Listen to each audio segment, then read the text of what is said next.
ஞாயிற்றுக்கிழமை நான் உங்களுக்கு 12 கோத்திரங்களை பற்றி பேச ஆரம்பித்தேன். පසුගිය සතියේ මම ඔබට ගෝත්‍ර 12 ගැන කතා කරන්න ආරම්භ කළා. ஆதியாகமம் 35ஆம் அதிகாரத்திலே அந்த 12 கோத்திரங்களும் எந்த பெயர்கள் கொண்டிருக்கின்றன என்று பார்த்தோம். උප්පත්ති පොතේ 35 වෙනි පරිච්ඡේදයේ මොන නම්ද පෙන්වන්නේ කියලා අපි බැලුවා. Last Sunday I started to teach about the 12 tribes, and during the formation of the 12 tribes we saw in Genesis chapter 35 the names of the sons of Jacob who became the fathers of the tribes. ஆனால் வெளிப்படுத்தின விசேஷம் 7ஆம் அதிகாரத்துக்கு போகும் பொழுது නමුත් එලිදරව් පොතේ 7 වෙනි පරිච්ඡේදයට යද්දී அங்கேயும் அந்த 12 கோத்திரங்களின் பெயர்கள் வருகின்றன. එහෙත් ඒ ගෝත්‍ර 12 නම් 12 ආවත් ஆனால் தான் என்கிற கோத்திரம் காணவில்லை என்று உங்களுக்கு சொன்னேன். දාන් කියන ගෝත්‍රය පේන්න නැහැ. එහෙම නැත්නම් ඒ නම නැති වෙලා කියලා අපි පෙන්නුවා. Also we saw that in the book of Revelation chapter 7 we find the 12 tribes, but the tribe of Dan goes missing. அடுத்த ஸ்லைடு போட்டா நமக்கு தெரியும். අනිත් ස්ලයිඩ් එක දාපුවම අපිට බලන්න පුළුවන්.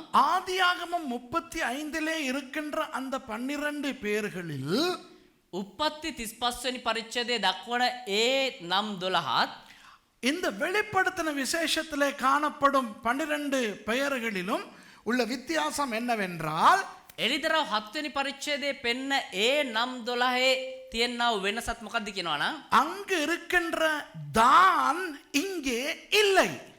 මේ ස්ථානයේ දකින්න ලැබෙන දාන් එලිදරව් පොතේ දකින්න නැහැ. The difference we see is that the 12 tribes mentioned in Genesis 35 contains the name Dan, but the name Dan is excluded in the book of Revelation. அதற்கு பதிலாக ඒක ඒ වෙනුවට யோசேப்பினுடைய 2 மகன்மாரை ஆண்டவர் அந்த கோத்திர பிதாக்களாய் மாற்றுகிறார். යෝසෙෆ්ගේ ඒ පුත්‍රයෝ දෙදෙනාව දෙවියන් වහන්සේ ගෝත්‍රවල පියවරු විදියට අමාරු කරලා තියෙනවා. அங்கே யோசேப்பு என்று காணப்படுவது මෙතන යෝසෙෆ් කියලා දකින්න තියෙන දේ அவருடைய 2 மகன்களாகிய எப்ராயிம் மனாசே என்பவர்களால் வெளிப்படுத்தின விசேஷத்திலே காணப்படுகிறது. එලිදරව් පොතේදී එයාගේ පුතු දෙදෙනා ලෙස එප්‍රායිම් සහ මනස්සේ ගෝත්‍ර ලෙස දකින්න පුළුවන්. To supplement the missing tribe, God includes the 2 sons of Joseph, namely Ephraim and Manasseh, and thus the 12 tribes are constituted in Revelation chapter 7. இப்போ நான் உங்களுக்கு அன்று சொன்னேன், දැන් මම එදා ඔබට කිව්වා ஆண்டவரால் நியமிக்கப்பட்ட தான் கோத்திரமே இல்லாமல் போய்விட்டது.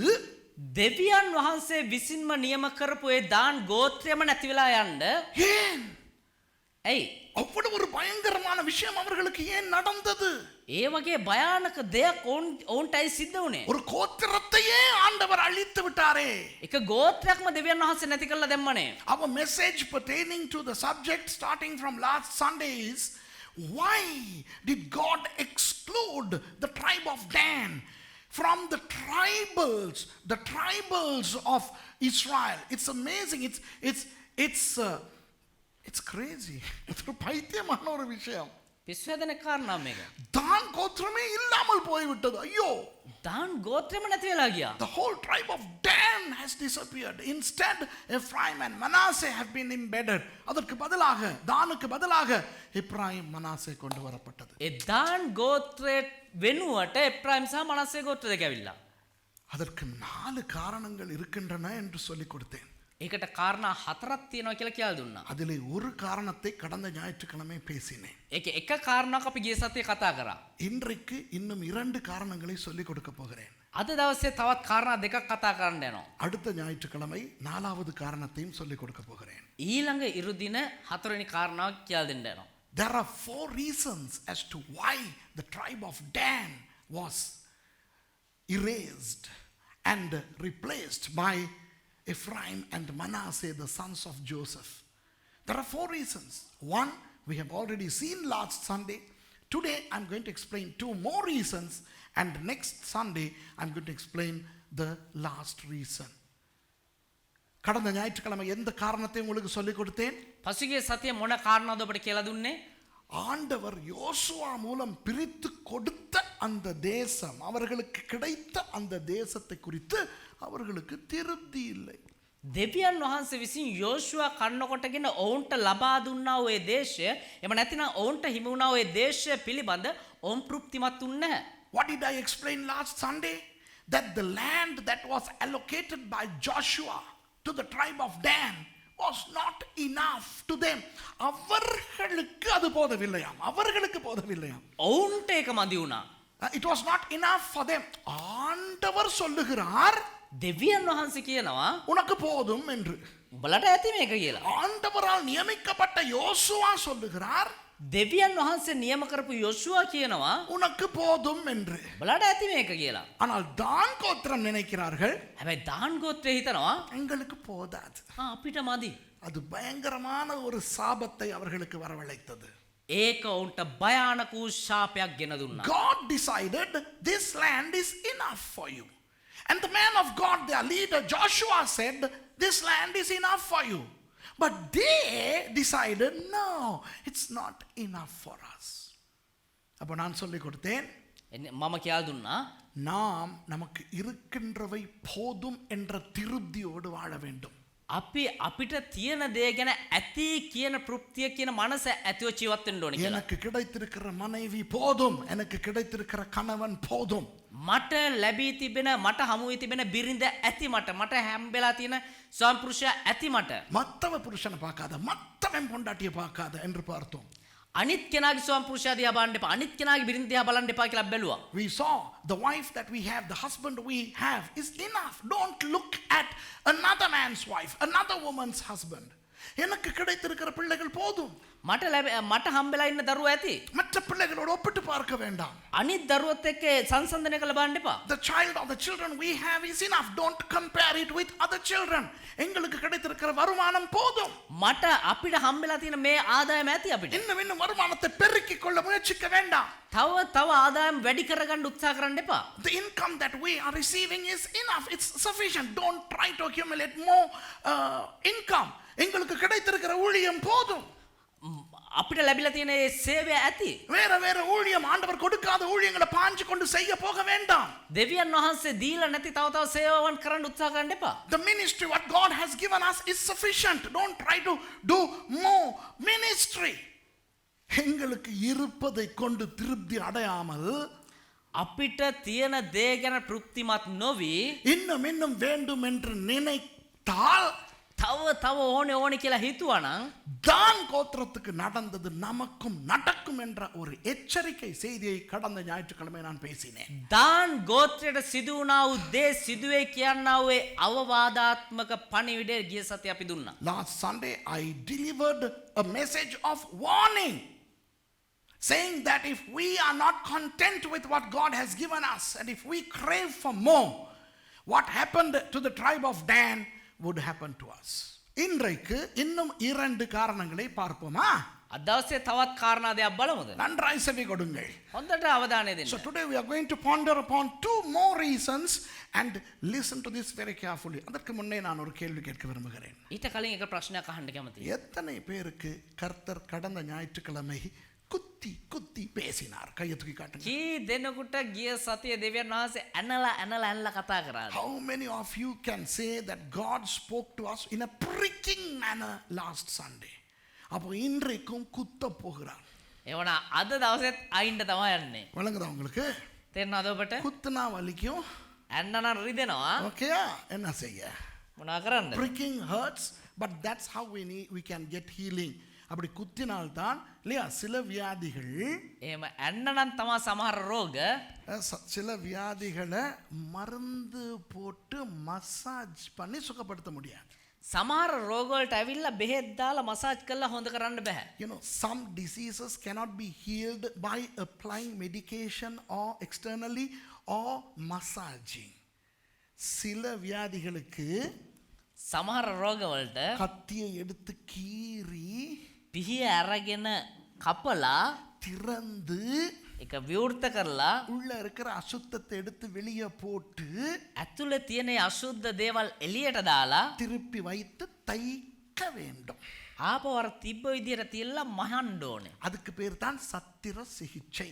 ඒකට තමයි කියන්නේ ශල්‍ය කර්ම. ශල්‍ය කර්මය කියලා. Some diseases need to be cut.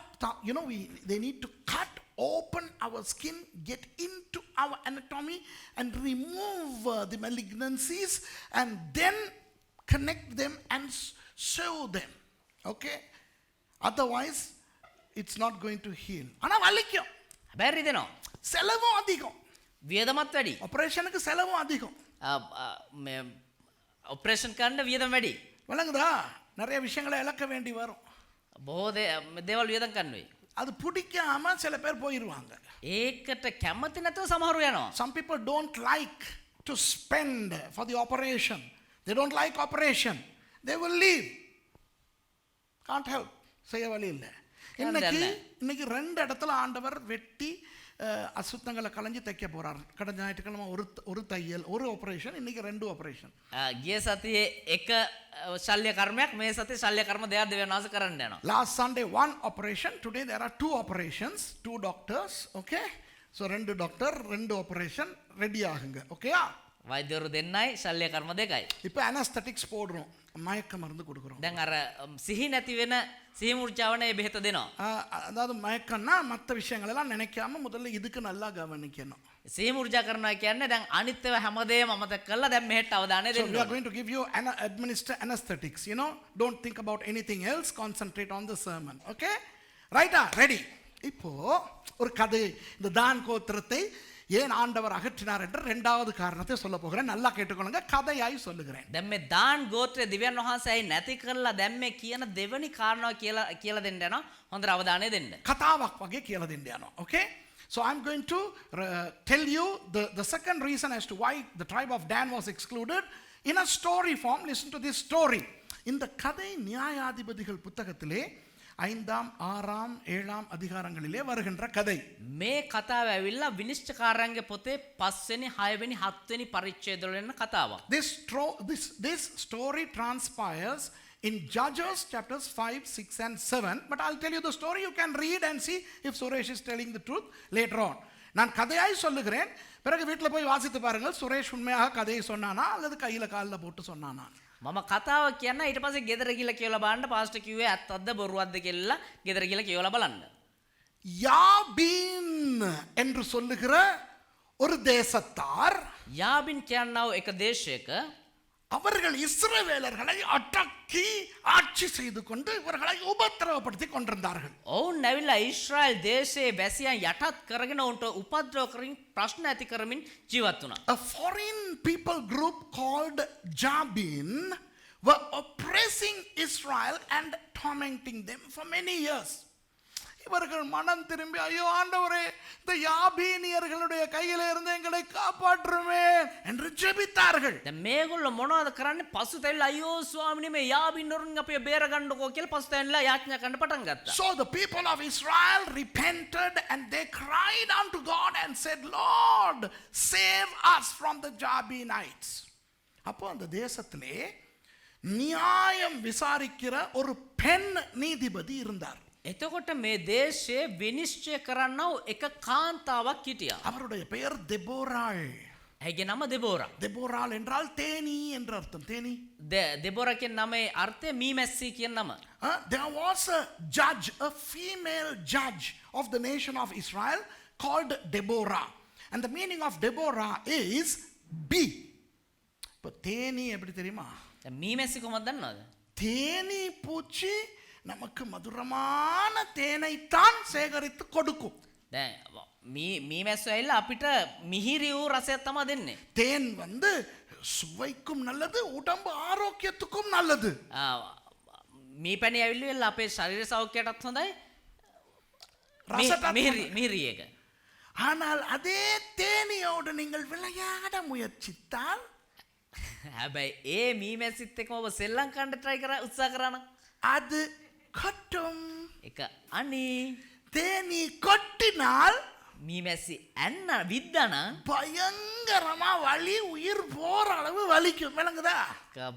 ජීවිතේ එපා වෙන තරම් භයානක වේදනාවක් ගෙනල් දෙනවා. You know, a bee gives us honey. Honey is good for taste and it's also healthy. But if you mess with the bees will sting and it will hurt you. Okay, big time. இப்போ யாபீனியர்கள் இஸ்ரவேலர்களை வதைத்துக் கொண்டிருக்கிறார்கள். යාබින්නොරු ඊශ්‍රායල් වරුන්ට වද දීගෙන ඉන්නවා. தெபோராள் இஸ்ரவேலுக்கு தேனாக அவர் இது நியாய விசாரணை செய்து கொண்டிருக்கிறார். දැන් දෙබෝරා ඊශ්‍රායල් ජනතාවට මී පැණි වගේ මිහිරිව විනිශ්චය දීගෙන ඉන්නවා. இப்போ ஆண்டவர் சொல்லுகிறார், தேனி தேனி, දැන් දෙවියන් වහන්සේ කියනවා මීමැස්සි தேன் கொடுத்தது போதும், இப்போ கொட்ட ஆரம்பிக்கலாம். දැන් මී පැණි දුන්නා වගේම දැන් ගිහලා විදින්න පටන් ගත්ත හැකි. யாபீனியர்களை கொட்ட வேண்டும். යාබින්නෝට ගිහලා විදින්න ඕනේ. So, Deborah, like a bee, gave honey to the people of Israel by being a very righteous, good judge. Okay? Now God said, okay, Mrs. B, it's time for you to start stinging the enemy. You are going to attack the Jabinites. ஆனால் நீ ஒரு பொம்பளை தானே? ඒ වුණාට ඔයා එක කාන්තාවක් නේ. எவ்வளவு தான் கொட்ட தெரிந்தாலும் பொம்பளை தனியா போய் கொட்டக்கூடாது. කොච්චර විදින්න පුළුවන් වුණත් කාන්තාවක් තනියෙන් ගිහලා විදින්න හොඳ නැහැ. அது வேற ஒரு பிரசங்கம், வேற நாள் பண்றேன். ඒක වෙන දේශනාවක් වෙන දවසක් කරන්න. Now you are a woman, Deborah. Now even though you can sting, right? You shouldn't sting without the help of a man. இப்போ நம்மட நிறைய சிஸ்டர் மாதிரி இருக்காங்க இங்க. දැන් අපේ බොහෝ මේ සිස්ටර්ස්ලා ඉන්නවා මෙහෙ. வாயை திறந்தாலே தேனி கொத்துற மாதிரி தான் கொத்துவாங்க. කට ඇරියා නම් අර මේ මීමැස්සි විදිනවා වගේ තමයි විදින්නේ. அதாவது சூப்பரா கொத்தக்கூடிய சிஸ்டர் மாரை கர்த்தர் இந்த சர்ச்சுக்கு கொடுத்திருக்கிறார். ஆமென். නියමට විදින්න පුළුවන් සහෝදරරු දෙවියන් වහන්සේ සභාවට දීලා තියෙනවා. ආමෙන්. ஆனா இதுக்குள்ள இருந்து பிரதர்ஸையும் சிஸ்டர்ஸையும் கொட்டக்கூடாது. හැබැයි මේක ඇතුළේ ඉඳලා සහෝදරවන්ට සහෝදරයන්ට විදින්න හොඳ නැහැ. பிசாச கொட்டணும். යක්ෂයාට විදින්න ඕනේ. கர்த்தர் பிசாச கொட்டுறதுக்கு தான் கொடுத்திருக்காரு கொடுக்கு. දෙවියන් වහන්සේ යක්ෂයාට විදින්න තමයි ඒක දීලා තියෙන්නේ. நம்ம பிசாச கொட்டாம பக்கத்துல உள்ள ஆள கொட்டி கொட்டி கொட்டி கொட்டிக்கிட்டு இருக்கிறது. අපි යක්ෂයාට විදින්න නැතුව ළඟ ඉන්න කෙනාට විදගෙන ඉන්නවා. Our church is blessed with some women who are like the bee. They have a superb sting, but the sting is given to attack the devil. But our dear ladies use the sting to attack other people. வணங்குதா உங்களுக்கு? තේරෙනවද ඔබට? இப்போ ஆண்டவர் சொன்னார், டெபோராவே, දැන් දෙවියන් වහන්සේ කිව්වා දෙබෝරා உனக்கு ஒரு ஆணை கட்டளையிடுகிறேன். ඔබට එක පිරිමි කෙනෙක්ව නියම කරන්න. அவன் பெயர் பாராக். ඔහුගේ නම බාරක්. அவனை நீ ஆயத்தப்படுத்தி யாபேனியருக்கு எதிராக யுத்தம் செய்ய வை. ඔහුව සූදානම් කරලා යාබින්නොරුන්ට විරුද්ධව යුද්ධයට ඔහුව ගෙන යන්න. So God told Deborah, I will give you a man called Barak. You take him and equip him to go and fight against the Jabinites. அப்போ டெபோராள் பாராக்கை அழைத்து, பாராக்கும் டெபோராலும் 2 பேரும் சேர்ந்து இஸ்ரவேலின் 12 கோத்திரங்களையும் சேர்த்து கொண்டு யுத்தத்துக்கு போனார்கள். சரியா? දැන් එතකොට දෙබෝරා බාරක්ව කැඳවලා ඔහුව සූදානම් කරගෙන ඒ දෙන්නත් එකතු වෙලා ගෝත්‍ර 12ත් එකතු කරගෙන යාබින්නොරුන්ට විරුද්ධව යුද්ධයට යනවා. So Deborah summoned Barak and they teamed up, and Barak and Deborah congregated the whole nation of Israel, and together all 12 tribes were ready to go and fight against the Jabinites.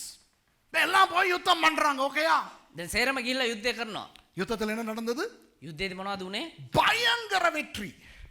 භයානක ජයග්‍රහණයක්. பயங்கர வெற்றி.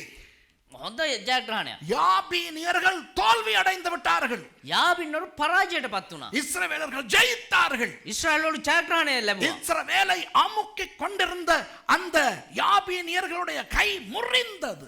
ඒ ඉස්රායල් වරුන්ව යටත් කරගෙන හිටියා වූ ඒ යාබින්නොරුන්ගේ ඒ බලය බිඳලා ගියා. இஸ்ரவேல் விடுதலை அடைந்தது. ඉස්රායල් වරුන් නිදහස ලබා ගත්තා. So together they went and fought against the Jabinites, and the Jabinites were defended.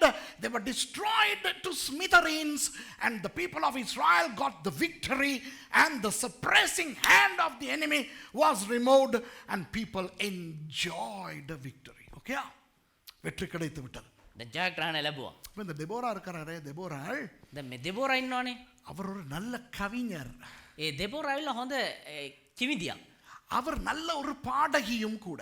හොඳ ගායිකාවක් ඒ වගේම. அவர் அழகான ஒரு பாட்டை இயற்றி ஆண்டவருக்கு ஸ்தோத்திரமாக பாடுகிறார்.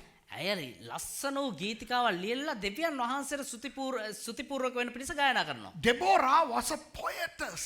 He was a poetry girl. And she was a poetry girl. And she also was a singer. So she composed a beautiful song of thanksgiving and she sang it unto God, and that is included in the Bible. அது வேதத்தில் இருக்கிறது. ඒක බයිබලයේ තියෙනවා. உங்களுக்கு தெரியுமா, இஸ்ரவேல் இலக்கியத்திலேயே Israel சாகித்யே ரொம்ப உயர்ந்த நிலையிலே இன்றும் போற்றப்படுகிற ஒரு சங்கீதம் தெபோராவினுடைய அந்த பாட்டு. ඉතා උසස්සු ඉහළම තත්ත්වයේ තියෙන අදටත් තියෙන ගීතිකාව තමයි මේ දෙබෝරාගේ ගීතිකාව. Deborah's song became the top most literary poem in the whole literature of the Israelites. Okay?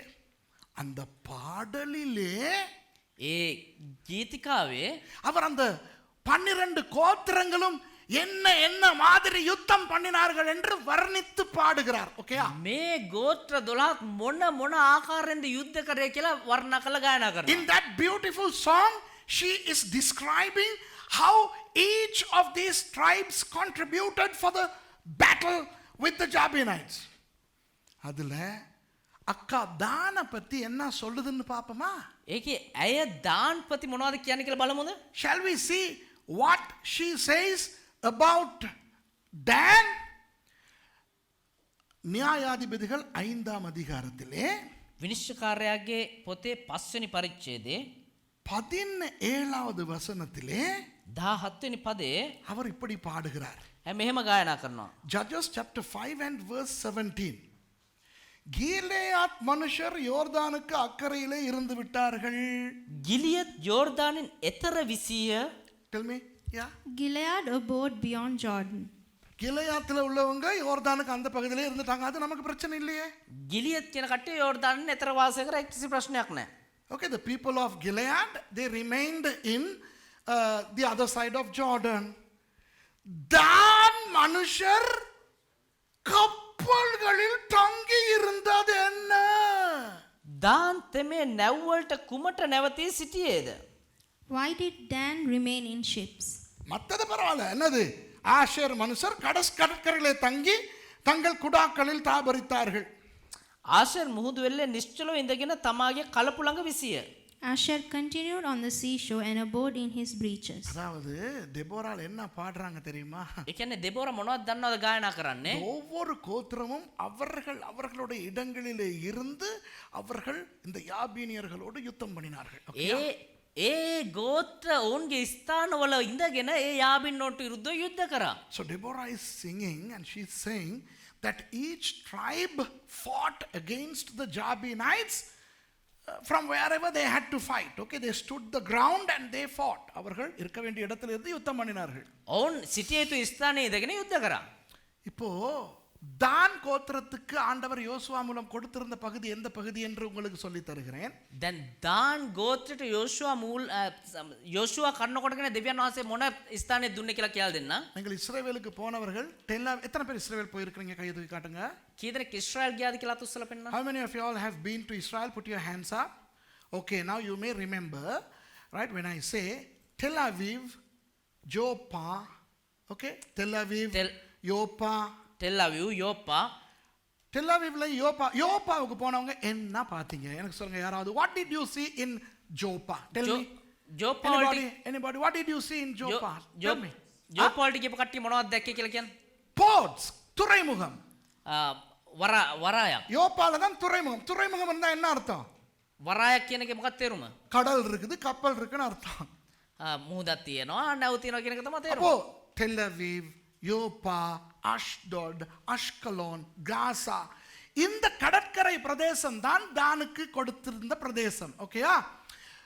Tel Aviv, யோப்பா, එතකොට අෂ්ඩෝඩ්, අෂ්කලෝන්, ගාසා, මෙන්න මේ මුහුදු බඩ ප්‍රදේශය තමයි දාන්ට දෙනු ලැබුවේ.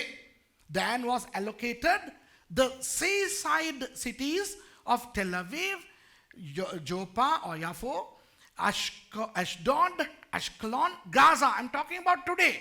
Today these are the names. இப்போ இன்றைக்கு அந்த நாட்டில் இந்த இடங்கள் இன்றைக்குரிய பெயரை சொல்லுகிறேன். புரியுதா? අද වෙද්දී ඒ දේශයේ පාවිච්චි කරන නම් කියන්න මේ ස්ථානවලට. இந்த தான் படவாக்கள் என்ன செய்தார்கள் தெரியுமா? මේ දාන් කියන පිස්සෝ මොනවද කරේ කියලා කියන්නද? சண்டை பிடிக்கவில்லை. ඔවුන් යුද්ධයට ගියේ නැහැ.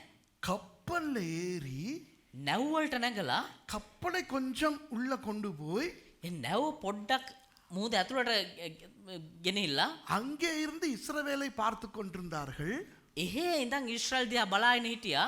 ஒருவேளை யாபீனியர்கள் வெற்றி அடைந்து இஸ்ரவேலர்கள் தோல்வி அடைந்தால் බැරි වෙලාවත් ඊශ්‍රායල් පරාජය කළා යාබින්නෝරු ජයග්‍රහණය කළා නම් அப்படியே கடல் வழியா எங்கேயாவது தப்பி ஓடுறதுக்கு. එහෙම්මම මේ මුහුදු මාර්ගයෙන් එහෙම්ම බෙල්ල පලා යන්නම් කියලා. You know what the Danites did? These fellows had a lot of ships and they got on board the ships and they went a little further into the ocean from where they were looking at Israel to see if by chance the enemy won and the Israelites were defeated, the Danites can escape through the sea to another land. எப்படி ஆளுங்க இப்ப விளங்குதா? කොහොම මිනිස්සුද පේනවද? ஒண்ணு පළවෙනි දේ மற்றவங்களோட சேர்ந்து யுத்தம் பண்ணல. අනිත් ඇත්ත එක්ක එකතු වෙලා යුද්ධ කරේ නැහැ. Firstly, they did not fight with their brothers. Okay? இது முழு இஸ்ரவேலுக்கும் வந்த ஒரு பிரச்சனை. මේකල මුළු ඊශ්‍රායල් දේශනමාව එක ප්‍රශ්නයක්. இது முழு இஸ்ரவேலரும் பண்ண வேண்டிய யுத்தம். මේකල මුළු ඊශ්‍රායල් දේශම කරන්න ඕන යුද්ධයක්. அவர்களோடு சேர்ந்து இவர்கள் யுத்தம் பண்ணவில்லை. මේගොල්ලොත් එකතු වෙලා මෙයාලා යුද්ධ කරේ නැහැ. So the whole battle pertained to the nation of Israel. This was a problem of the whole nation. But they did not join their brothers in the fight. ரெண்டாவது දෙවනි කාරණාව தங்களுடைய சகோதரர்கள் நாசமாய் போனாலும் பரவாயில்லை எங்களை காப்பாற்றிக் கொள்வோம் என்று ஓடி கப்பல் ஏறி ஒளிஞ்சுக்கிட்டாங்க. අපේ අනිත් සහෝදර විනාශ වෙලා ගියත් කමන්නේ අපිව ආරක්ෂා කරගන්න ඕන කියලා හැංගිලා මේ පලා ගිහිල්ලා නැව් වලට නැගලා හිටියා. Secondly, they didn't, sorry to say this, they didn't give a damn about their brothers, right? It doesn't matter what happens to their brothers as long as we save our skins. விளங்குதா?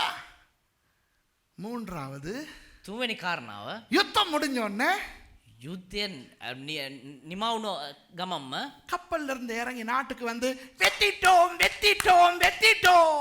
கொண்டாடினாங்க.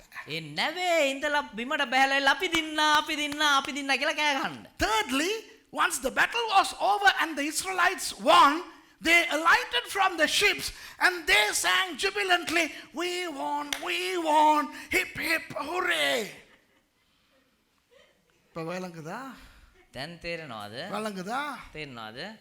அதுதான் ஆண்டவர் அவர்களை இல்லாமலாக்கின இரண்டாவது காரணம். ඒක තමා මේගොල්ලොන්ව නැති කළා දාන්න දෙවියන් වහන්සේ තුල තිබුණා වූ දෙවනි කාරණාව. That was the second reason why God excluded Dan. இப்போ இதை எங்களோடு ஒப்பிட்டு பார்ப்போமா? දැන් මේක අපෙත් එක්ක සංසන්දනය කරලා බලමුද? ஐயோ நிறைய சொல்லலாமே. අයියෝ ගොඩාක් දේවල් කියන්න පුළුවන්නේ. சொன்னா உங்களை நிறைய பேருக்கு வலிக்குமே. කිව්වත් ගොඩාක් අයට රිදෙයිනේ. இனி சர்ச்சுக்கு வராம போயிருவீங்களே. ආයි චර්ච් එකට එන්නේ නැති වෙයිනේ. There are so many things that I can tell you, but it will hurt you. It will hurt you to the extreme where you will go to another church. வழங்குதா? இப்பவே ஏற்கனவே போன ஞாயிற்றுக்கிழமை பிரசங்கத்தோட இந்த கொஞ்ச நாள் பண்ண பிரசங்கத்தோட சிலர் கலண்டாச்சு.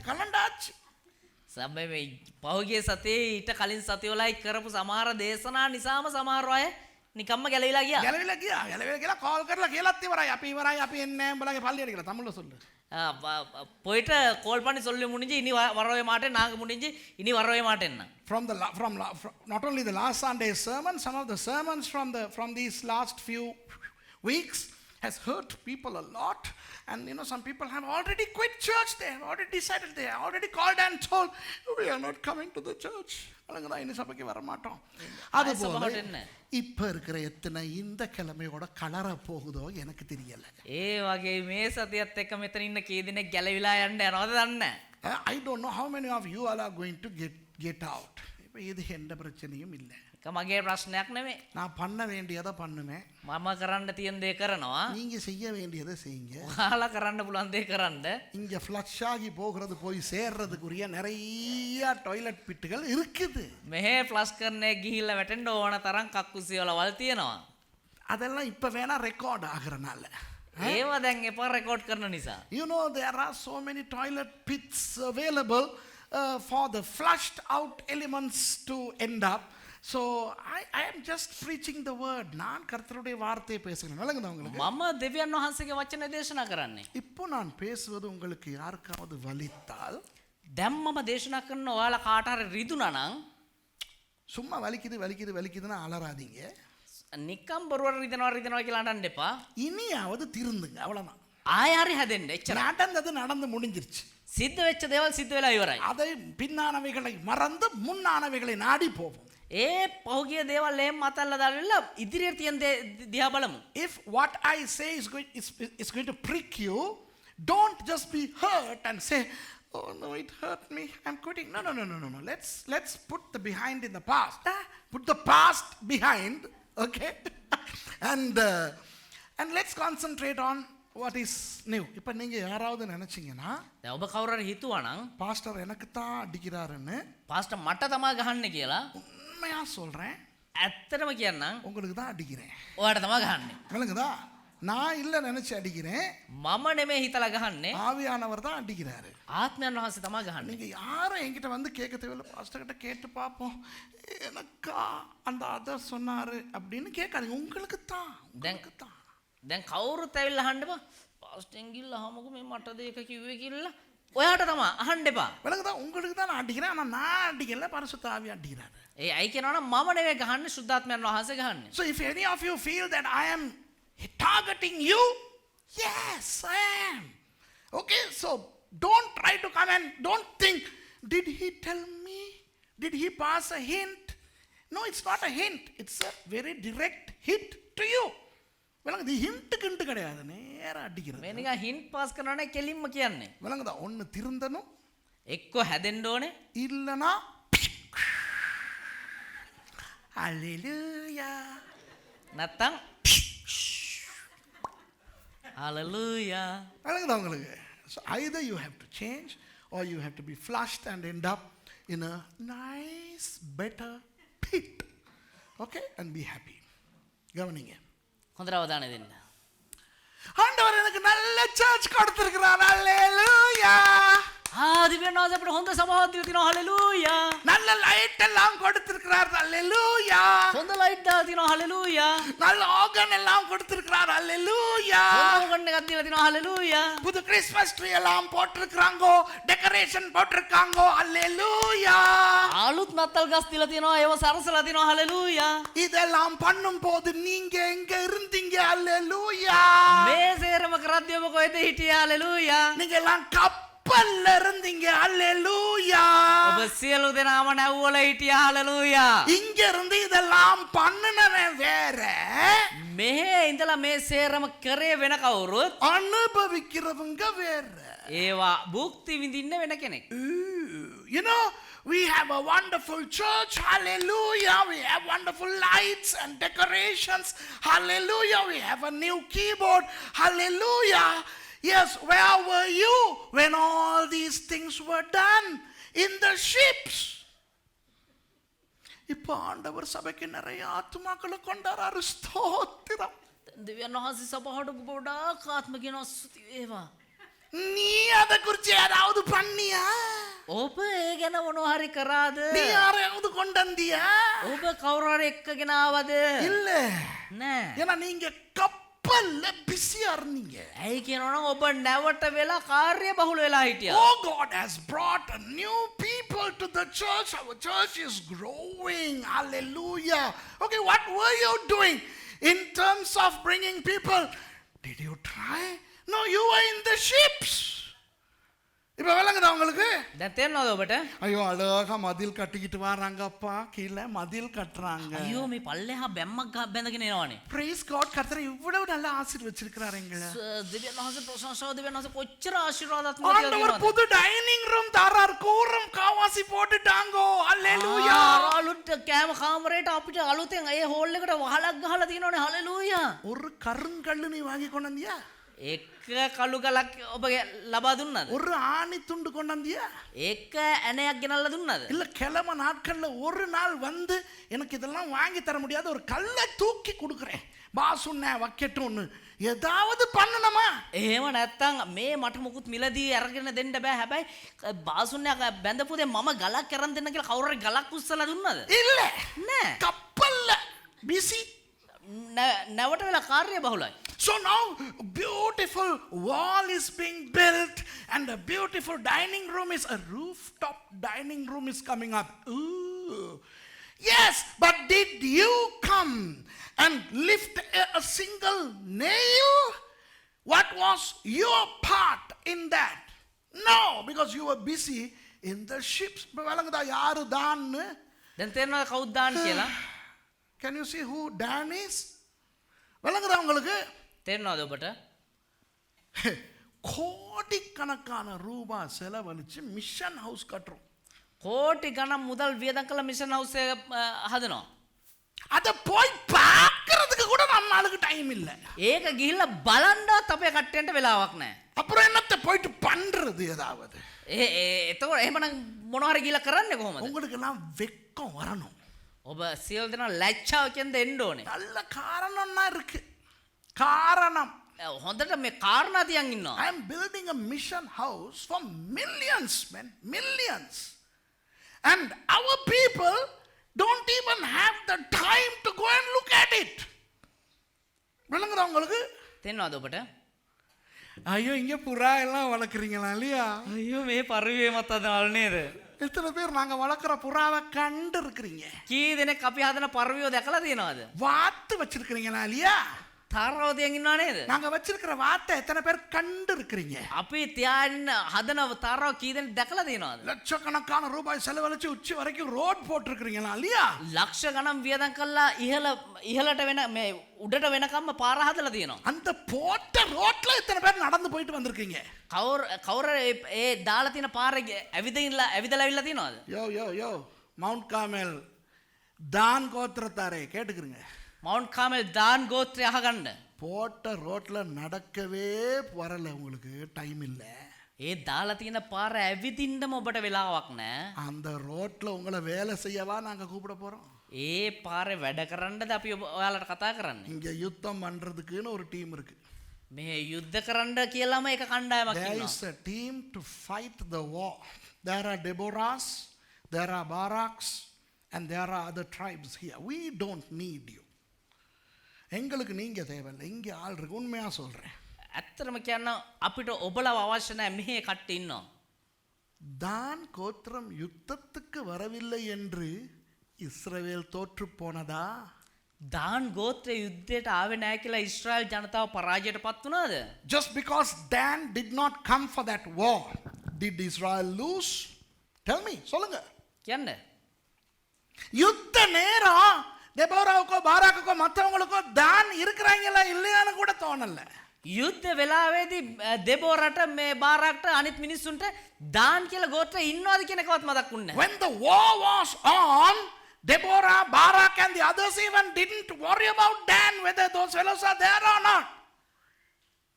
யுத்தத்தை ஜெயிக்க தான் தேவையில்லை. යුද්ධේ ජයග්‍රහණය කරන්න දාන් අවශ්‍ය නැහැ.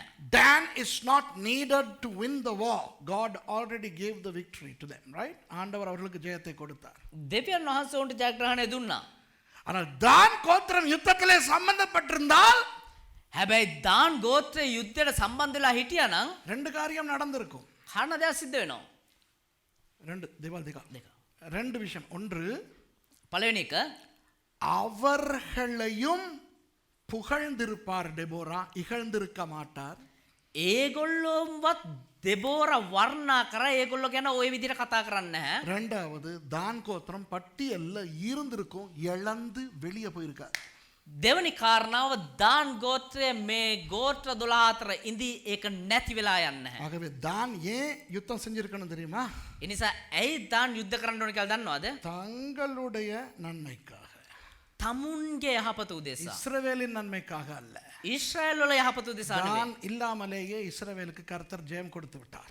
දාන් ගෝත්‍රය නැතුවම ඊශ්‍රායල්ට දෙවියන් වහන්සේ ජයග්‍රහණය දුන්නා. For two reasons, Dan should have fought the war. Reason number one, Deborah would have praised Dan instead of mocking Dan. Okay? And number two, Dan would not have been excluded from the list. Okay? So Dan should have fought for their own good, not for the good of Israel. இந்த சபையை சேர்ந்தவர்கள் මේ සභාවේ ඉන්න අය இனியாவது ආයෙවත් இந்த இடத்திலே நடைபெறும் ஊழியங்களுக்கு உங்கள் கைகளை வைக்க வேண்டும். මේ ස්ථානයේ සිදුවෙන්නා වූ සේවාවන් වලට ඔබ සහභාගී වෙන්න. At least in the future, people of this church must start contributing themselves to the work of the ministry of this church. விளங்குதா உங்களுக்கு?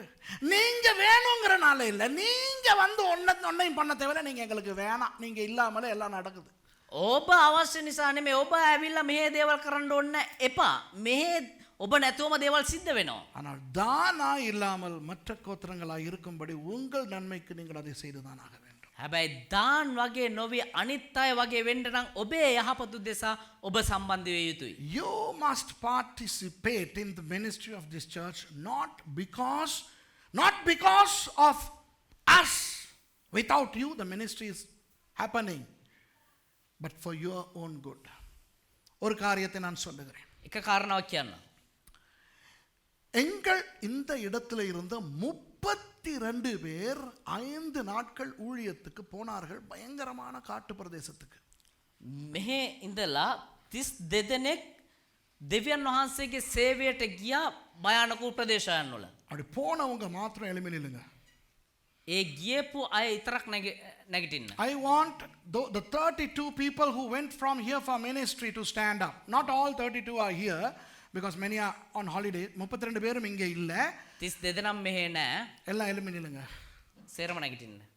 சரியா? நகிட்டமா எழும்புடா. ஓகே, ஒரு விஷயம் சொல்றேன் கேளுங்க. එක කාරණාවක් කියන්නම් අවධානය දෙන්න. இந்த இடத்துல 32 பேரும் இல்ல. මෙතන 32 දෙනම නෑ. லீவுக்கு போயிட்டாங்க. Not all 32 are here, but they have gone for ministry. Okay? නිවාඩුවට ගියා. இப்போ දැන් இவர்கள் செய்த ஊழியத்தின் சுருக்கத்தை சொல்லவா? මේගොල්ලෝ කරාවේ සේවය කෙටියෙන් කියන්නද? 5 நாட்களில் 3000 பேருக்கு சுவிசேஷம் அறிவித்து விட்டார்கள். දවස් 5ක් තිස්සේ தட்ட வேணாம், தான் தட்ட வேணாம், கை தட்டக்கூடாது. දවස් 5ක් ஒரு தான் தட்டுது. இருங்க வாரேன். දවස් 5ක් තිස්සේ 3000ක් පිරිසකට සුභාරංචිය දුන්නා. 32 people from our ministry preached the gospel to 32 people for 3000 people in 5 days. Harida mama kiyapu sankhyawa harida? Is my amount correct? Correct, right? 3000 people heard the gospel because of these guys. 3000 பேர் சுவிசேஷம் கேட்டார்கள் இவர்கள் மூலமாக. 3000ක් පිරිස සුභාරංචියව මේගොල්ලෝ කරන කොටගෙන. அதாவது 5 நாட்களில், කියන්නේ දවස් 5ක තිස්සේ. அதை 5ஆல் பிரித்தால், ඒක 5න් බෙදුවා නම්, அப்புறம் அதை தனி 32ஆக பிரித்தால், ඒක ඊට පස්සේ 32න් බෙදුවා නම් கிட்டத்தட்ட ஒரு ஆள் ஒரு நாளைக்கு 20 பேருக்கு சுவிசேஷம் அறிவித்திருக்கிறார். දල වශයෙන් එක්කෙනෙක් එක දවසක් තුල 20 දෙනෙකුට සුභාරංචිය කියලා තියෙනවා. If you do the mathematics, each of you guys preached the gospel to 20 people per day. Okay? இப்போ எத்தனை பேர் இவங்கள் போறதுக்கு ஏதாவது காசு உதவி செஞ்சீங்க? கையை தூக்குங்க. How many of you put your hand up? Those of you gave them an offering. Put your hand up. Put your hand අත up. උස්සන්න කී දෙනෙක් කොයි හෝ ආකාරයකින් මේගොල්ලොන්ගේ ගමනට මුදලින් උපකාර කරාද? 1 2 வேற யார்? யார் Brother Rohan. දුන්න මට පේන්නේ නැහැ වගේ අත 1 2 3 ஏன் காசு கொடுத்தீங்க ඇයි මුදල් දුන්නේ? why did you give money because you can't go ඇයි உங்களால போக முடியாது ඔබට යන්න බෑ. பிரச்சனை இல்லை உங்களால போக முடியாட்டி நீங்க பணம் கொடுத்தீங்க ප්‍රශ්න නැහැ. ඔබට යන්න බැරි නිසා ඔබ මුදල් දුන්නා. இந்த பெரிய சர்ச்ல මෙච්චර ලොකු සභාව තුල 100க்கும் அதிகமான விசுவாசிகள் இருக்கிற இந்த சர்ச்ல 100කට අධික ප්‍රමාණයක් ඉන්න මේ සභාව තුල இந்த ஊழியத்துக்கு காணிக்கை கொடுத்தது வெறும் 3 பேர் මේ සේවයට මුදල් ලබා දුන්නේ එහෙම නැත්නම් පඳුරු ලබා දුන්නේ 3 දෙනෙක් විතරයි. மற்றவங்க கிட்ட கேளுங்க ஏன் கொடுக்கல අයියා කියලා අනිත් අයන් අහන්න ඇයි දුන්නේ නැත්තේ now කියලා. only 3 people out of the 100 plus people of this church gave money to these persons to go now you ask them why காரணங்கள் கொஞ்சம் சொல்லவா කාරණාවන් කියන්නද? முதலாவது පළවෙනි කාරණාව. எனக்கு தெரியாதே මම දන්නේ නෑනේ. எனக்கு தெரியாதே මම දන්නේ නෑනේ. கையை தூக்கிடாதீங்க අත උස්සන්න එපා. யாராவது தெரியாதுன்னீங்கன்னா කවුරු හරි දන්නේ නෑ කියලා කිව්වනම් இந்த இடத்துல காலையில் 9:30 மணிலேருந்து 10 மணி வரைக்கும் நடக்கிற ஜெபத்துக்கு நீங்கள் வரவே இல்லைன்னு அர்த்தம் මේ ස්ථානයේ 9 ඉඳන් 10 වෙනකම් කරන්නා වූ ඒ යාඥාවට ආයම නෑ කියන එක තමයි තේරුම. ஏனென்றால் ஒவ்வொரு ஞாயிற்றுக்கிழமையும் இந்த ஊழியத்துக்காக இந்த இடத்துல ஜெபிக்கப்பட்டது யாத்ஞாகராத නැද්ද மனசிங்க ஒவ்வொரு ஞாயிற்றுக்கிழமையும் இந்த இடத்துல ஜெபிச்சாங்க இந்த ஊழியத்துக்காக ඇයි කියනවනම් මේ සේවය ගැන හැම ඉරුදිනම යාඥා කරා මේ ස්ථානයේ. every Sunday between 9:30 and 10 o'clock they prayed one of the prayer requests was for this mission முதலாவது தெரியாதுன்னு சொன்னா போய் පළවෙනි කාරණාව දන්නේ නෑ කියනවනම් ඒක බොරු. ரெண்டாவது காரணம் எங்களுக்கே இல்ல நாங்க என்னத்தை கொடுக்கிறது දෙවෙනි කාරණාව අපිටම නෑ. ඉතින් අපි කොහෙ දෙන්නද?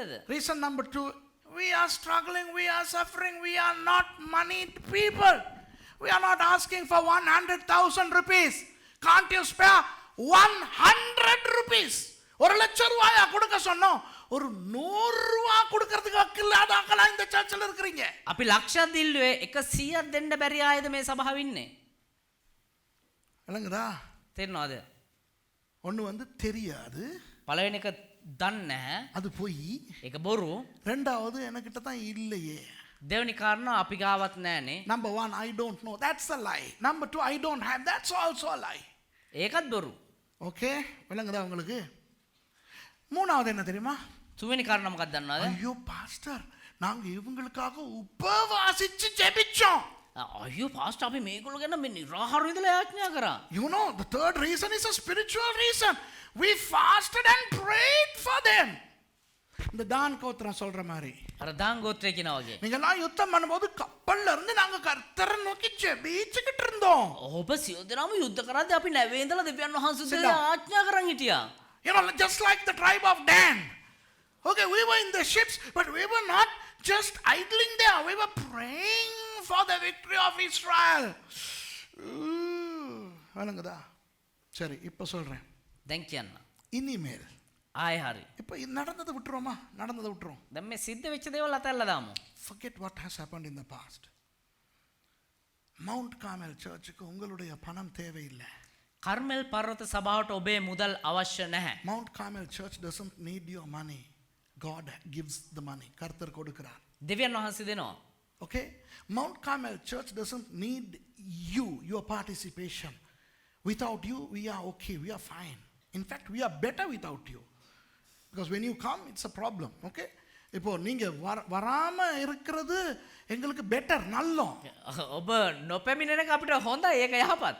ஏன்னா இங்க இருக்கிற நிறைய மாடுகள் வந்து மேயிற மாடு இல்ல நக்கற மாடு මෙහෙ ඉන්න ගොඩක් හරක් ඇවිල්ලා වැඩ කරන හරක් නෙමෙයි ලෙව කන හරක්. விளங்குதா ஒரு மாடு போயிட்டு புல்லு மேய்ஞ்சிக்கிட்டு இருக்கும் එක හරකෙක් ගිල්ලෙලා මේ තනකොළ කාගෙන ඉන්නවා. பின்னால போற மாடு போயிட்டு அதை நக்கும் පිටිපස්සේ යන හරක ගිල්ලලා ලෙව කනවා. அவர் அந்த நக்கிற சுகத்துல மேயறதை விட்டுட்டு என்ஜாய் பண்ணிக்கிட்டு இருப்பாரு අර හරක මොනවද අර ලෙව කන සනීපෙට අර කන එක නවත්තලා ලෙව කන එක රස විඳිනවා. சில மாடுகள் மவுண்ட் கார்மெலுக்கு வந்துச்சுன்னா வேலை செய்யறதையும் போய் நக்கிக்கிட்டு இருக்கும். සමහර හරක් කර්මල් පර්වත සභාවට ආවා නම් එහෙම වැඩ කරන එක නවත්තලා අර ලෙව කාගෙන ඉන්න. ලෙව වැඩ කරන එකාව ගිහලා ලෙව කකා ඉන්නවා මේ හරකා. ඒ හරකව ගිහලා ලෙව කනවා. ඌටත් කරන්න දෙන්නේ නැහැ. නිසා එන්නේ නැත්තම් හොඳයි. වරාටි නල්ලෝ. එන්න නැත්තම් හොඳයි. It's better if you don't come but you have to come because of your good. உங்கள்ட்ட நன்மைக்காக நீங்க வந்து தான் ஆகணும். ඔබේ යහපත උදෙසා ඔබ පැමිණිය යුතුයි. விளங்குதா உங்களுக்கு? තෙන්නද ඔබට? வருத்தத்தோடு சொல்லுகிறேன். වේදනාවෙන් කියන්නේ அன்பானவர்களே, ප්‍රේමවන්තයිනි நீங்கள் நினைத்தால் நான் கோபத்தில் பேசுகிறேன் என்று ඔබ හිතනවා නම් මම තරහ ගිල්ල කතා කරන්න කියලා கிடையவே கிடையாது. එහෙම දෙයක් ඇත්තෙම නැහැ. நான் ஹிண்ட் அடிக்கிறேன்னு நினைச்சீங்கன்னா அதுவும் கிடையாது. මම හින්ටයක් ගහනවා කියලා හිතනවා එහෙමත් නෙවෙයි. நான் மேடையை ஹிண்ட் அடிக்கிறதுக்கு பாவிக்கிறதுக்கு கோழை அல்ல. මම මේ වේදිකාව හින්ට් ගහන්න පාවිච්චි කරන්න මම பயகுல்லிக். බයගුල්ලෙක් නෙවෙයි. You know, I am not angry here. I'm not angry. And I'm not passing any hint. I'm not that of a coward. I'm not a coward. I'm not Shylock to pass hints. I'm just telling you the Bible. நான் உங்களுக்கு வசனத்தை கற்றுக் கொடுக்கிறேன். මම ඔබට වචනය උගන්වන්නේ. சபை நிகழ்ச்சியை பார்க்கிறவங்க, මේ වැඩසටහන බලන අය. உங்கள் சபை, உங்கள் சபை, ඔබේ සභාවේ உங்கள் சபை வளர்கிறது, உங்கள் சபை அப்படி பண்ணுகிறது, உங்கள் சபை இப்படி பண்ணுகிறது என்று நீங்கள் கொண்டாட முடியாது. ඔබේ සභාව මේ වගේ වර්තන වෙනවා, ඔබේ සභාව තුළ මේ වගේ දේවල් සිද්ධ වෙනවා, ඔබේ සභාව මේ වගේ දේවල් කරනවා කියලා ඔබට සමරන්න බෑ. அதற்கு நீங்கள் உங்களுடைய ஒத்துழைப்பை எந்த விதத்திலாவது கொடுத்தில்லாவிட்டால், ඒකට මොනම හෝ ආකාරයෙන් ඔබේ සම්බන්ධතාවය එහෙම නැත්නම් ඔබේ දායකත්වය ලබා දී නැත්නම්, if you haven't given your contribution, your manpower, your whatever, you cannot revel in the fact that your church is excelling. Okay, இப்போ விளங்குதா உங்களுக்கு? දැන් තේරෙනවද ඔබට? புரியுதா உங்களுக்கு? තේරුණාද? ஆகவே இன்றிலிருந்து தீர்மானியுங்கள். ඒ නිසා අද ඉඳලා තීරණය කරන්න நான் தான் கோத்திரம் மாதிரி கப்பலில் உட்கார்ந்திருக்க மாட்டேன், இறங்கி யுத்தம் பண்ணுவேன். මම දාන් ගෝත්‍රය වගේ නැවේ ඉඳගෙන ඉන්න බැහැලා ගිහිල්ලා යුද්ධ කරනවා කියලා. Decide, I will not remain in the ships in safety, but I will wage war. விளங்குதா? கப்பல்ல ஏன் இருந்தார்கள்? கப்பல்ல ஏன் கப்பலிலே இருந்தார்கள்? ඇයි නැවට වෙලා හිටියේ? பாதுகாப்பு. ආරක්ෂාව. Why did they remain in the ships? Because it was the safest place. இன்றைக்கு நிறைய பேர் தங்களை பாதுகாத்துக்கிறாங்க. என்ன தெரியுமா சொல்றாங்க? දැන් අද බොහෝ දෙනා තමුව ආරක්ෂා කරගෙන ඉන්න මොනවද දන්නවද කියන්නේ ඒගොල්ලෝ? நான் பாட்டுக்கு ஆராதனைக்கு வந்தேன், මම මගේ පාඩුවේ නමස්කාරයට ආවා. எல்லாத்தையும் கலந்துக்கிறேன், හැම දෙයක් එක්කම සම්බන්ධ වෙන්න. முடிஞ்சோன்னு போயிட்டு சாப்பிட்றேன், පුළුවන් ඉවර වුණ ගමන් ගිහිල්ලා කෑම කන්න. அதுக்கு பிறகு சாமி நான் பஸ்ஸில் வந்து ஏறி உட்காந்துருவேன். අයියෝ ඊට පස්සේ මම ගිහිල්ලා බස් එකේ ගිහිල්ලා ඉඳ ගන්නම්. ஏன்னா ஒரு பிரச்சனை, நான் சேஃப்டி கப்பலில் இருந்துக்கிறேன்னா. ஐயோ அம்மா, ඇයි කියනවනම් මම ආරක්ෂා වෙන්න ඕනේ. මම ගිහිල්ලා බස් එකේ ඉඳ ගන්න අම්මෝ. you know, I come to church, you know, I don't mingle with others, I go to eat, then I go to the bus, and then I'm out. வந்தமா இருந்தமா போனமான்னு இருந்தா யாருக்கும் பிரச்சனை இல்லையே. ආවද හිටියද පාඩුවේ ගියාද කාටවත් ප්‍රශ්නයක් නැහැනේ. I came, I participated, I went, no problem to anybody. தான் அப்படிதான் சொல்லுது. දාන්න ඒව තමයි කියන්නේ. உங்களுக்கு தான் நாங்க கப்பல்ல இருந்தோம், අපි නැවේ හිටියා. அப்புறம் நாங்க அங்க உங்களோட வரப்போக ඊට පස්සේ අපි එහෙ ටෙන්ඩ යනවා ඔයාලත් එක්ක. அவன் யுத்தம் பண்ற உங்களுக்கும் எங்களால கரைச்சல் வரக்கூடாது இல்லையா? යුද්ධ කරන ඔයාලටත් අපි නිසා ප්‍රශ්නයක් එන්න හොඳ නැහැ. We remain in the ships because if we come and fight, we shouldn't trouble you also. நீங்க யுத்தம் பண்ணிட்டு வர வரைக்கும் நாங்க கம்மனு கப்பல்ல இருந்தோம். ඔබ යුද්ධ කරලා එනකන් අපි පාඩුවේ නැවට වෙලා හිටියා. தான் තාන් வழங்குதா? තේරුණාද? So, எனக்கு இதையே தனியா பேசி இருக்கலாம். මේකම තනියෙන් දේශනා කරන්න පුළුවන්. I could have preached only this point for today, but Christmas is coming, so I don't have time. எனக்கு கிறிஸ்மஸ் வருது, இனி டைம் இல்லை. என்ன சொல்றீங்க? போதும் பாஸ்டர், நல்லாவே புரிஞ்சிருச்சு. கையை தூக்கி காட்டுங்க.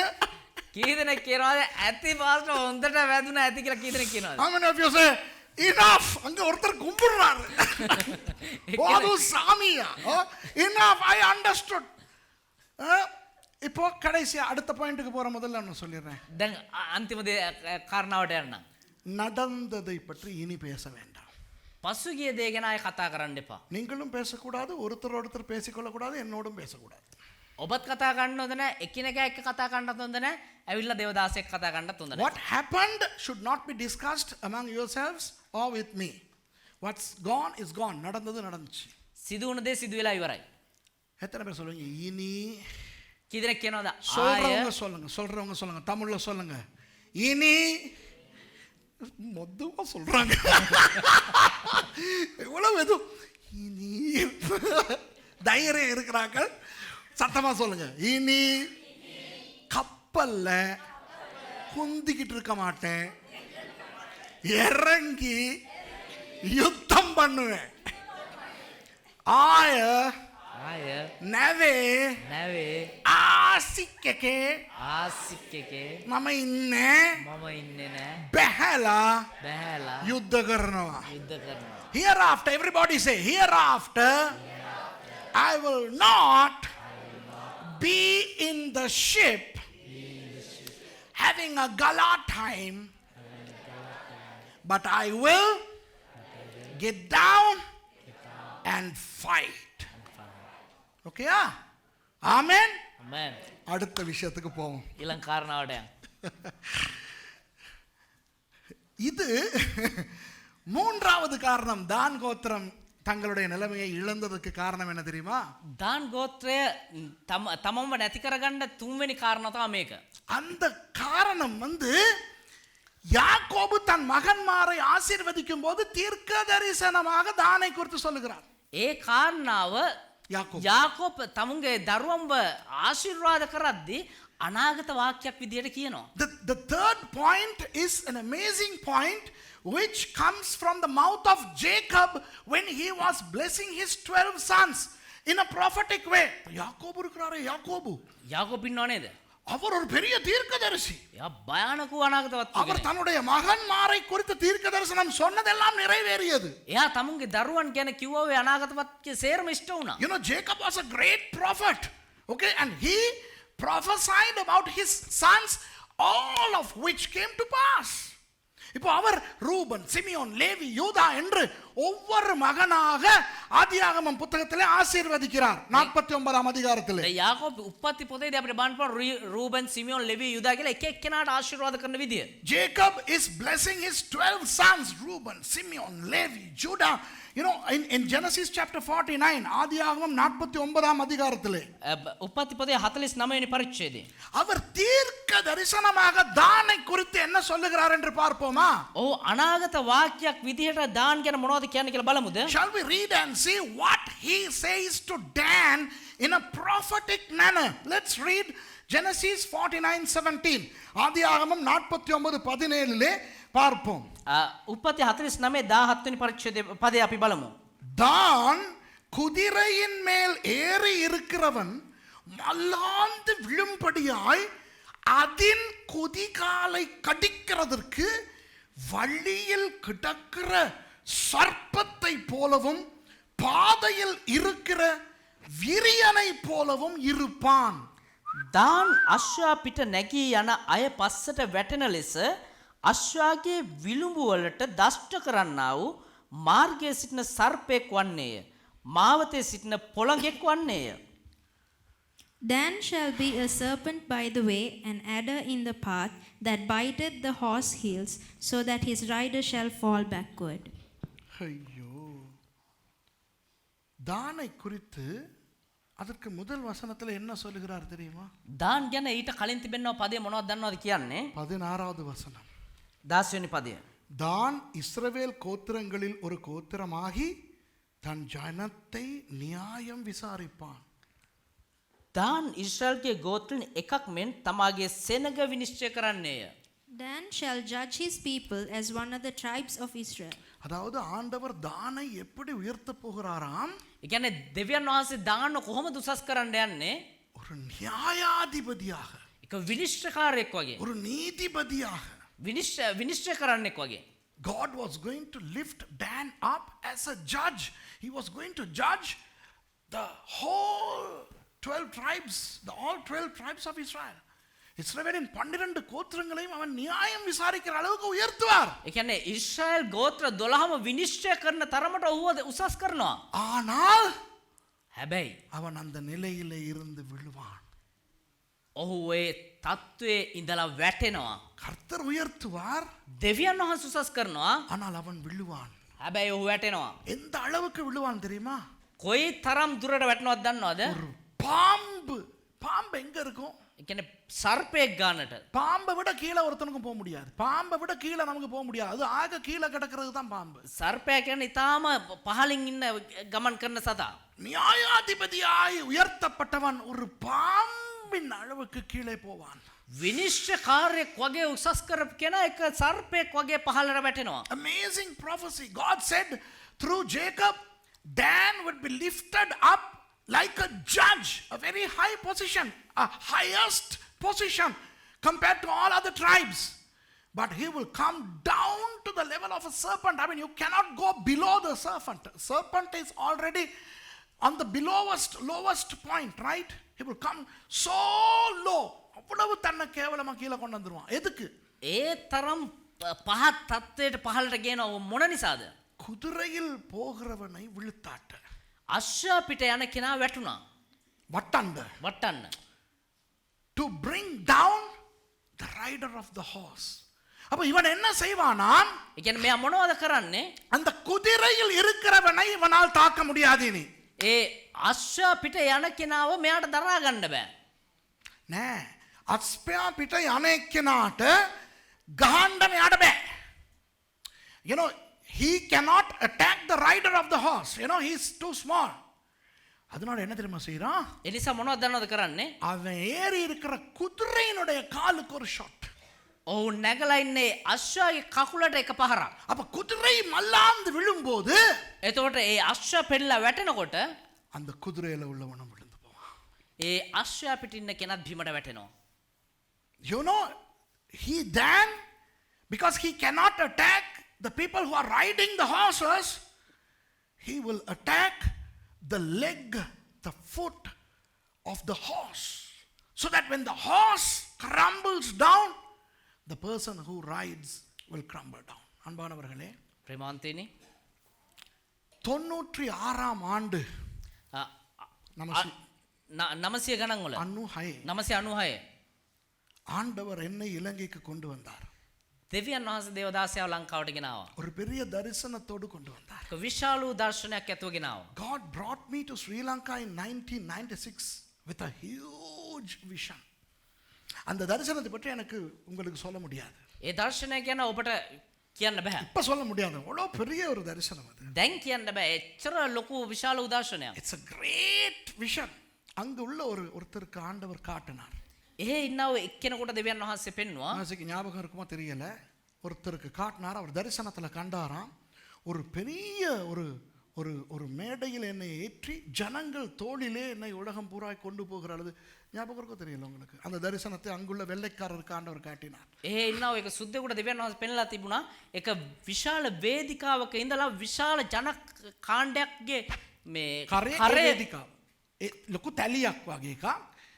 ලොකු තැලියක් වගේ එකක් මිනිස්සු උස්සගෙන ඒ තැලිය උඩ මාව උස්සගෙන යනවලු. என்னை ஒரு பெரிய ஒரு pedestal, it's a pedestal, you know, a white man from England saw a vision in which he saw me standing on a huge pedestal which was carried by people. ஜனங்கள் என்னை தூக்கி கொண்டு போகிறதை காட்டினாராம். அந்த நேரம் நான் ஒன்றுமில்லாமல் இருந்தேன். ඒ වෙලාවේ මම කිසිම දෙයක් නැති පුද්ගලයෙක්. கர்த்தர் இங்கே கொண்டு வந்தார். දෙවියන් වහන්සේ මෙහෙ ගෙනාවා. கர்த்தர் சொல்லிதான் Mount Carmel Church, Mount Carmel Theological College தொடங்கினேன். දෙවියන් වහන්සේ කියලා තමයි කර්මෙල් පර්වත සභාව කර්මෙල් පර්වත දේව ධර්ම විද්‍යාලය ආරම්භ කරේ. இப்போ அந்த குதிரையிலே போகிறவன் யார் தெரியுமா? இந்த சபையிலே குதிரையில போறவன் மெயினா குதிரையில போறவன் நான். දැන් මේ සභාවේ ඒ අශ්වයා පිට යන්නා වූ අය කවුද දන්නවද? පළමු කොට දේවදාසයා. இப்போ என் பின்னாலே குதிரைகள் வருகின்றன. දැන් දේවදාසයා පිටිපස්සේ අශ්වයෝ එනවා. I am on the leading horse and behind me are horses. அந்த குதிரைகளின் மேலே யார் உட்கார்ந்திருக்கிறார்கள்? ඒ අශ්වය පිට කවුද ඉඳගෙන ඉන්නේ? என்னுடைய உதவி போதகர்மார், දේවදාසයාගේ සහායක දේවදාසයෝ, என்னுடைய ஊழியக்காரர்கள், දේවදාසයාගේ සේවකයෝ, அப்புறம் என்னுடைய விசுவாசிகள், ඊට පස්සේ ඇදිලිවන්තයෝ, என்னுடைய மாணவர்கள். ඊට පස්සේ ශිෂ්‍යයෝ. இந்த மவுண்ட் கார்மெல் மினிஸ்ட்ரிஸ் என்பது குதிரைக்கு மேலே இருந்து செய்கிற ஒரு ஊழியம். මේ කර්මෙල් පර්වත සභාවේ සේවය කියන එක අශ්වයෙක් පිටේ ඉඳගෙන කරන්නා වූ සේවයක්. ஏனென்றால் இது ஒரு யுத்தம். ඒ කියනවා මේක එක යුද්ධයක්. குதிரை மீது ஏறி யுத்தம் செய்கிற ஒரு கூட்டம் தான் கர்மேல் பர்வத கூட்டம். ஓகேயா? අශ්වයාගේ පිටේ නැගලා යුද්ධ කරන්නව කණ්ඩායම තමයි කර්මෙල් පර්වත සභාවේ කණ්ඩායම. Behind me are many horses on which there are my associate pastors, assistant pastors, leaders, students and believers. இந்த கர்மேல் பர்வத சபையின் ஒவ்வொரு விசுவாசியும் ஒரு குதிரையின் மேலே ஏறி எனக்கு பின்னால் வந்து கொண்டிருக்கிறவர்கள். මේ කර්මෙල් පර්වත සභාවේ හැම ඇදිලි වන්තයෙක්ම අශ්වයෙක් පිටේ නැගලා දේවදාසයාගේ පිටිපස්සේ ගමන් කරමින් ඉන්න අය. So every believer of this church is somebody who is riding a horse and coming behind me. Okay? விளங்குதா உங்களுக்கு? තේරෙනවද ඔබට? நல்லா விளங்குதா? நல்லா புரிஞ்சுக்கிறீங்க இந்த අතර தரிசனம். තේරුම් ගන්න මේ දේ. இப்போ பிசாசுக்கு என்னை வீழ்த்த முடியாது. දැන් යක්ෂයාට දේවදාසයාව වටන්න බෑ. The devil cannot pull me down. எவ்வளோ முயற்சித்தான். කොච්චරද උත්සාහ කරා. The devil tried. ஆயிரக்கணக்கான ஜனங்கள் வந்து இந்த இடத்துல எங்களை அழிக்க பார்த்தார்கள், முடியவில்லை. දහස් ගණන් මිනිස්සු ඇවිල්ලා මේ ස්ථානට ගහලා නැති කරන්න බැරි වුණා. என்னை கொலை செய்வதற்கு 30 லட்சம் ரூபாய் பணம் அரசாங்கம் கொடுத்திருந்தது, முடியவில்லை. දේවදාසයාව මරන්න රජ විසින් 30000ක් ලක්ෂ 30ක් සල්ලි දීලා තිබ්බ බැරි වුණා. Thousands of people came here to demolish this place, couldn't. And the government had paid 30 lakhs to kill me, couldn't. இன்னும் சுரேஷ் குதிரையில இருக்கிறான். තාමත් දේවගති සුරේෂ් අශ්වයා පිටේ ඉන්නවා. இன்னும் ஓடிக்கிட்டு இருக்கிறான். තාමත් දුවගෙන ඉන්නවා. சர்வ தேசங்களுக்கு ஓடிக்கிட்டு இருக்கிறான். ලෝකෙ වටේ ගමන් කරමින් ඉන්නවා. The devil could not pull me down. He is riding the horse not only all over Sri Lanka but even in foreign countries. இப்போ என் பின்னாலே குதிரைகளிலே எல்லாரும் ஏறி ஓடிக்கொண்டிருக்கிறோம். விளங்குதா? දැන් දේවදාසයාගේ පිටිපස්සේ හැමෝම අශ්වයා පිටේ නැගලා ගමන් කරමින් ඉන්නවා. Behind me are a big group of people who are riding the horses. எத்தனை பேர் கர்மேல் பர்வத சபையிலே விசுவாசிகளாக இருக்கிறீர்கள் இப்போதைக்கு? அல்லது பைபிள் காலேஜில் மாணவர்களாக இருக்கீங்க, கையை தூக்கி காட்டுங்க. கையை தூக்கி அப்படியே வச்சுக்கிறேங்க. කී දෙනෙක් මේ වෙද්දි කර්මෙල් පර්වත සභාවේ ඇදහිලිවන්තයින් විදිහට ඉන්නවද? එහෙම නැත්නම් බයිබල් විද්‍යාලයේ ශිෂ්‍යයන් විදිහට ඉන්නවද? අත උස්සන්න. Those of you who are with Mount Carmel, put your hand up and keep it there. Keep it there. Keep it there. Okay? එහෙම இப்போ நீங்க எல்லாம் எங்க தெரியுமா இருக்கிறீங்க? දැන් ඔබ කොහෙද දන්නවද ඉන්නේ? குதிரை மேல இருக்கிறீங்க. අශ්වයාගේ පිටේ ඉන්නේ. குதிரை மேல இருக்கிறீங்க. අශ්වයාගේ පිටේ ඉන්නේ. அப்போ என்னைய விழுத்தாட்ட முடியாட்டி பிசாசு என்ன செய்வான்? දැන් දේවදාසයා වටන්න බැරි වෙනකොට යක්ෂයා මොනවද කරන්නේ? உங்களை விழுத்தாட்டுவான். ඔබ බිමට கையை දානවා. கீழே போடுங்க. So if the devil, since the devil cannot pull me down, the devil will try to pull you down. என்ன நடக்குது தெரியுமா? මොනවද සිද්ධ වෙන්නේ දන්නවද? சிலரை குதிரையிலிருந்து விழுத்தாட்டிடுவான். සමහරු අශ්වයාගේ පිටේ ඉඳලා බිමට වැටෙන්න යනවා. වටනවා. Some people, for some reasons best known to them, fall off their horses. குதிரையிலிருந்து விழுந்தா என்ன நடக்கும் தெரியுமா? අශ්වයාගේ පිටේ ඉඳලා වැටුණා මොනවද දන්නවද සිද්ධ වෙන්නේ? பாம்பாய் மாறி விடுவார்கள். සර්පෙක් වගේ මාරු වෙනවා. The moment they fall from the horse, they become serpents. இப்போ அவர்கள் குதிரையிலே போற மற்றவர்களை பார்க்கும்போது அவர்களுக்கு எரிச்சல். දැන් අශ්වයා පිට යනවා අනිත් අය මෙයාලට බලද්දි ඉරිෂාව. So those who have fallen are jealous about those who are still on the horses. In the Mount Carmel ministriesலே 96ஆம் ஆண்டிலிருந்து நேற்று வரைக்கும் இருந்து விட்டு குதிரையிலிருந்து விழுந்த அநேகர் உண்டு. 1996 ඉඳලා ඊයේ දවස වෙනකම් මේ කර්මෙල් පර්වත සභාවේ ඉඳලා බිමට වැටිච්ච අය බොහෝ දෙනයි. அவர்கள் இன்றைக்கு சர்ப்பங்களை போல மாறி இருக்கிறார்கள். ඒගොල්ලෝ අද වෙද්දි සර්පයෝ වගේ මාරු වෙලා. என்ன செய்கிறார்கள் தெரியுமா? මොනවද දන්නවද කරන්නේ? மற்றவர்கள் ஏறி இருக்கிற குதிரைகளின் கால்களை குத்துகிறார்கள். අනිත් අය නැගලා යනවා ඔය අශ්වයාගේ කකුලට ගහනවා. So what happens is, many people from 1996 to yesterday have fallen off their horses and they have become serpents and they are stinging the feet of the other horses to make them fall. அப்ப என்ன நடக்குது தெரியுமா? ඒතර මොනවද සිද්ධ වෙන්නේ දන්නවද? அவரை விழுத்தாட்டுறாரு. අරයා වටන්න බලනවා. அவரு குதிரையை விட்டு விழுந்து போயிடுறாரு. එයා අශ්වයා අතහැරලා යන්න යනවා. ஆனா அவர் என்ன தெரியுமா சொல்றாரு? හැබැයි මෙයා මොනවද දන්නවද කියන්නේ? ஐயோ பாஸ்டர் சுரேஷ் தங்கம். අයියෝ පාස්ටර් සුරේෂ් රත්තරන්. சிஸ்டர் நல்லவங்க. සිස්ටර් මාර හොඳයි. சர்ச் நல்லம். සභාව හොඳයි. ஆனா இவர் எனக்கு இப்படி பண்ணனனால ඒ වුණාට මෙයා මට මෙහෙම කරපු නිසා நான் இனி குதிரையில ஏற மாட்டேன். මම ආයේ අශ්වයා පිටේ නගින්නේ නැහැ. So this fellow will cause that fellow to fall off the horse. So what will he say? He will say, Pastor Suresh is wonderful. Sister Mercy is a woman with heart of gold. But the church is wonderful. But this guy made me to fall off. இது நடக்குதா இல்லையா சொல்லுங்க? මේක සිද්ධ වෙනවද நடக்குதா இல்லையா சொல்லுங்க? සිද්ධ වෙනවද නැද්ද කියන්න. Is this happening or not? அதுல என்ன தெரிகிறது? ඒකේ මොනවද තේරෙන්නේ? தான் கோத்திரம் உள்ளே இருக்கிறது. දාන් ගෝත්‍රය තුල ඉන්නේ. தான் கோத்திரே මේක ඇතුලේ ඉන්නවා. இஸ்ரவேல் 12 கோத்திரங்களுக்குள்ளே தான் இங்க 9ல இருக்கு. ஆனா சரினா 5ல இருக்கணும். 5வது தான். ஓகேயா? உள்ள நடுவுல இருந்த மாதிரி எங்கள் மவுண்ட் கார்மெல் மினிஸ்ட்ரீஸ்க்குள்ள தான் இருக்கு. මේ දාන් කියන නම තියෙන්න ඕනේ 9 වෙනි ස්ථානේ 5 වෙනි ස්ථානේ. ඒ කියන්නේ ගෝත්‍ර 12 මැද දාන් ගෝත්‍රය ඉන්නවා වගේ දාන් ගෝත්‍රයේ මේ සභාව ඇතුලේ ඉන්නවා. கர்த்தர் தீர்க்க தரிசனமாக பேசிக் கொண்டிருக்கிறார். ஆமாவா இல்லையா? දෙවියන් වහන්සේ අනාගත වාක්‍ය ලෙසින් කතා කරගෙන ඉන්නවද නැද්ද? யாக்கோபுடைய தீர்க்க தரிசனம், சுரேஷ்ட தீர்க்க தரிசனம் அல்ல, யாக்கோபினுடைய தீர்க்க தரிசனம். මේක දේවකති සුරේෂ්ගේ අනාගත වාක්‍ය නෙමෙයි යාකෝබ්ගේ අනාගත වාක්‍ය. You know, this is the prophecy of Jacob, and it's spot on. You know, there are, just like the tribe of Dan.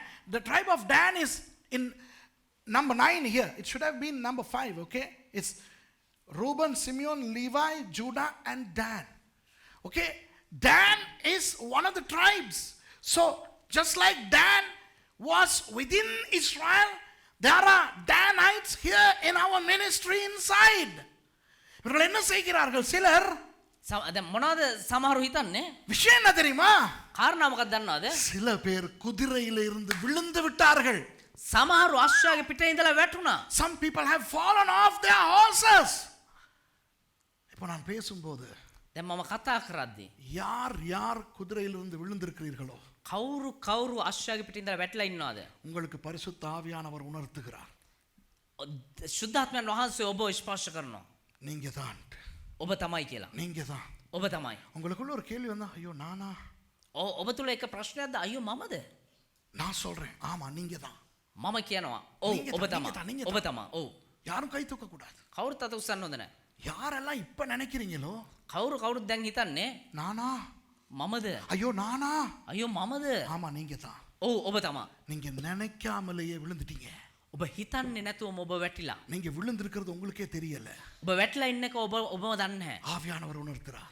ආත්මයන් වහන්සේ ඔබට දැනුම් දෙනවා. You know, if you feel, even the people who are watching the நிகழ்ச்சியை பார்க்கறவங்களுக்கும் சொல்றேன், මේ වැඩසටහන බලන අයටත් කියන්න. உங்கள் சபைக்கு உங்கள் ஊழியத்துக்கு ஒருவேளை நீங்கள் அந்த தானாய் இருக்கலாம். ඔබේ සභාවට ඔබේ ඒ සේවයට ඔබ සමහරලාට දාන කෙනෙක් වෙලා ඉන්න You පුළුවන්. may be a Dan. If you think in your hearts, am I? Yes, you are. ஆனால் நல்ல செய்தி என்ன தெரியுமா? හැබැයි යහපත් කාරණා මොකක්ද දන්නවද? கர்த்தர் சொல்லுகிறார், දෙවියන් වහන්සේ කියනවා குதிரையில ஏறு, අශ්වයා පිට නගින්න. கீழே கிடக்காத. බිම වැටලා ඉන්න එපා. நீ குதிரையில ஏறு. ඔබ අශ්වයා පිට නගින්න. நீ இருக்க வேண்டிய இடம் கீழே இல்லை. ඔබ සිටිය යුතු ස්ථානය බිම නෙවෙයි. ரெண்டில் ஒன்று நீங்கள் தீர்மானிக்கலாம். මේ කාරණා දෙක එකක් ඔබ තීරණය කරන්න පුළුවන්. ஒன்று தீர்மானிக்கலாம், එකක් තීරණය කරන්න පුළුවන්. ஐயோ நான் தான் சரியில்லையே, අයියෝ මම හොඳ නෑනේ. நான் தான் விழுந்துட்டேனே, මම වැටුණානේ. சரி நான் இனி வரமாட்டேன், ආයෙ මම එන්නේ නැහැ. நான் போயிடுறேன், මම යනවා. நாங்க தான் விழுந்துட்டோமே, මම වැරදි කරානේ. அப்படின்னு பாம்பாவே போயிடலாம். එහෙම සර්පෙක් වගේම යන්න පුළුවන්. You can decide one of the two. You can say, oh yes, I have fallen, I am no longer on the horse, I have become a serpent. Okay, I'm going. You can go. அல்லது එහෙම නැත්නම් தீர்மானிக்கலாம், තීරණය ගත්ත හැකි. நல்ல நேரம் வருஷம் முடிய முதல்ல கர்த்தர் எனக்கு காட்டிட்டார், හොඳ වෙලාවට අවුරුද්ද අවසාන වෙනකොට දෙවියන් වහන්සේ මට පෙන්නුවා. நான் குதிரையிலே ஏறப் போகிறேன், මම අශ්වයා පිට නගින්න இனி යනවා. விழ மாட்டேன் ආයෙ වැටෙන්නේ නැහැ. என்று தீர்மானிக்கலாம். එහෙම තීරණය ගන්න இந்த පුළුවන්. ரெண்டில் ஒரு தீர்மானம் உங்கள் கையில் இருக்கு. මේ කාරණා දෙකෙන් තීරණයක් ගන්න ඔබ අතේ Or තියෙනවා. you can decide, praise God that God has revealed this to me before the end of this year, so I am going to get back on that horse. வணங்குதா? තේරුණාද? நிறைய சர்ப்பங்கள் இருக்கின்றன.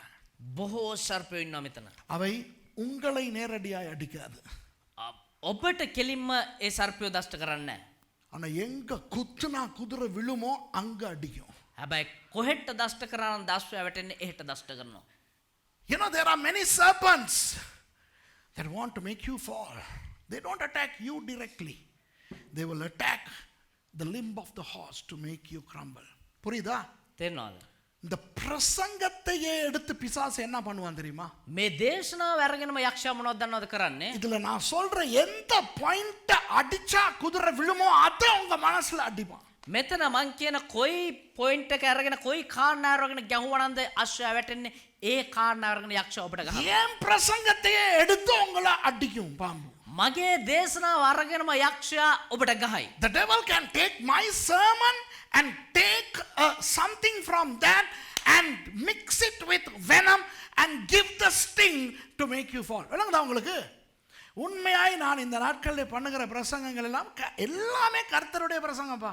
ඇත්තටම මම මේ දවස් ටික කරන හැම දේශනාවම දෙවියන් වහන්සේගේ දේශනා තමයි. கர்த்தருடைய பிரசங்கத்துல விஷம் இருக்குமா? දෙවියන් වහන්සේගේ දේශනා තුල කාරණා තියනවද? நே விஷம். විෂ තියනවද? You know, I am preaching God's messages these days, okay, from the Bible. And when God speaks to you, does God speak venom to you? No. ஆனால் பிசாசு என்ன பண்ணுவான் தெரியுமா? அவன் வலு சர்ப்பம்.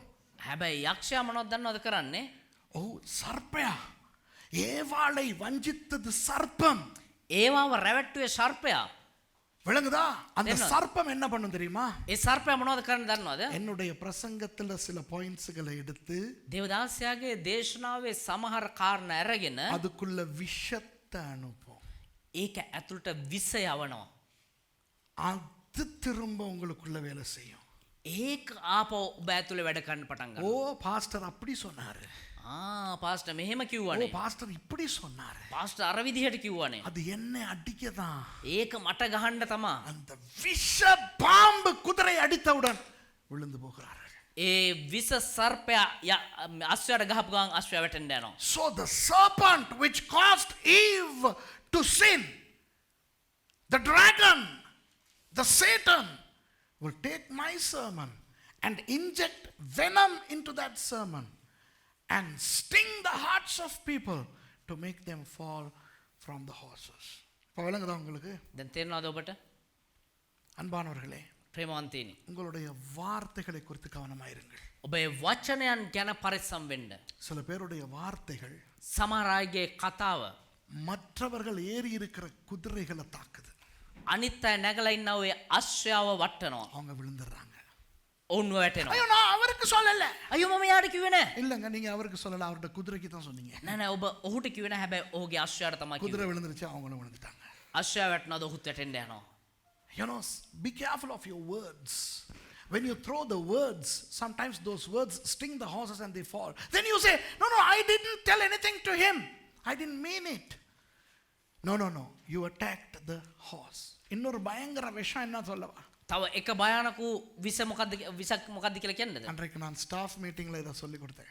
එදා මම මගේ ස්ටාෆ් මීටින් එකේදී මොනවද මං කිව්වේ? Jokes, විහිළු, கிண்டல், කින්ඩි දානවා. ஒருத்தரோட ஒருத்தர் கேலி செய்றீங்க தானே? එක එක්කෙනා විහිළු කතා කියා ගන්නව නේද? சில பேருடைய கேலி குதிரையை தாக்குகிற பாம்பின் விஷத்தை உடையது. සමහර අයගේ කතා ඒ අශ්වයා පුතා හරියට කියන්න මං කියන එක. සමහර අයගේ විහිළු ඒ අශ්වයෙන්ව දෂ්ට කරන සර්ප විෂ වගේ තියෙන්නේ. Some of your jokes are like venom that stings the feet of the horses. விளங்குதா? உங்கள் வார்த்தைகளை குறித்து கவனமாக இருங்க. இனி ஜோக்ஸ் கூடாது. ඔබේ වචනයන් ගැන පරිස්සම් වෙන්න ආයේ විහිළු එපා. நல்ல ஒரு செய்தியை கடந்த ஞாயிற்றுக்கிழமை ஆண்டவர் கொடுத்தாரா இல்லையா? හොඳ යහපත් දේශනාවක් ගිය සතියේ දෙවියන් වහන්සේ දුන්නද නැද්ද? Did God give a wonderful message last Sunday or not? Tell me. ஆமாவா இல்லையா? හවුද නැද්ද? அன்னைக்கு நீங்க பஸ்ல என்ன பேசிக்கிட்டு போய் இருந்திருக்கணும்? එදා ඔබ බස් එක ඇතුලේ මොනවද කතා කරගෙන යන්න ඕනේ? அந்த பிரசங்கத்தை பற்றி ஐயோ இப்படி அப்படி சொல்லியாச்சு இப்படி இருக்குது வாவ் அப்படின்னு பேசிக்கிட்டு போயிருந்திருக்கணும். ඒ දේශනාව ගැන කතා කරන්න ආව් මාර දේශනාවක් නියමට තිබ්බ කියලා ඒ දේශනාව ගැන කතා කරන්න On that day when you were on the way home from here by bus, you should have spoken about the sermon. அன்றைக்கு முழுக்க நீங்கள் வீட்டில் என்ன பேசி இருக்க வேண்டும்? එදා නිවසේ ඔබ සම්පූර්ණයෙන් මොනවා ගැනද කතා කරන් ඉන්න ඕනේ? நீங்கள் பிரசங்கத்தை பற்றி பேசி இருக்க வேண்டும். ඒ දේශනාව ගැන කතා කරන් ඉන්න ඕනේ. The whole day in your house that night you should have spoken about the sermon. The whole week you should have spoken about the sermon. இந்த முழு வாரமும் அந்த பிரசங்கத்தை பற்றி பேசி கொண்டிருந்து விட்டு ஐயோ அடுத்த பிரசங்கம் என்ன வரப்போகுதோன்ற ஆர்வத்துல நீங்க வந்திருக்கணும். ඒ මුළු සතිය මේ දේශනාව ගැන කතා කරන් ඉඳලා අයියෝ ඊළඟ සතිය මොනවද එන්න යන්නේ කියලා ඒ ආසාවෙන් එන්න ඕනේ. Throughout the week you should have meditated upon that sermon until you came today to hear the rest of the sermon. ஆனால் பிசாசு என்ன செய்தான்? හැබැයි යක්ෂයා මොනවද කරේ? ஒரு சிலருடைய கேலி வார்த்தையை ඒ සමහර අයගේ විහිළු කතා சில குதிரைகளை தாக்க வைத்தது. සමහර අශ්වයන්ව බිමට දැම්මා. இங்க இருந்து பஸ்ல போகும்போது நீங்க பிரசங்கத்தை பத்தியா பேசிக்கிட்டு போனீங்க? මෙහෙ ඉඳලා බස් එකේ යද්දී ඔබ දේශනාව ගැනද කතා කරගෙන ගියේ? When you were on your way home by bus, were you talking about the sermon? புலம்பிக்கிட்டு அழுதுகிட்டு பிரச்சனை பேசிக்கிட்டு போனீங்க. விலாප ඇඳිලි ප්‍රශ්න ගැන කතා කරගෙන ගියා.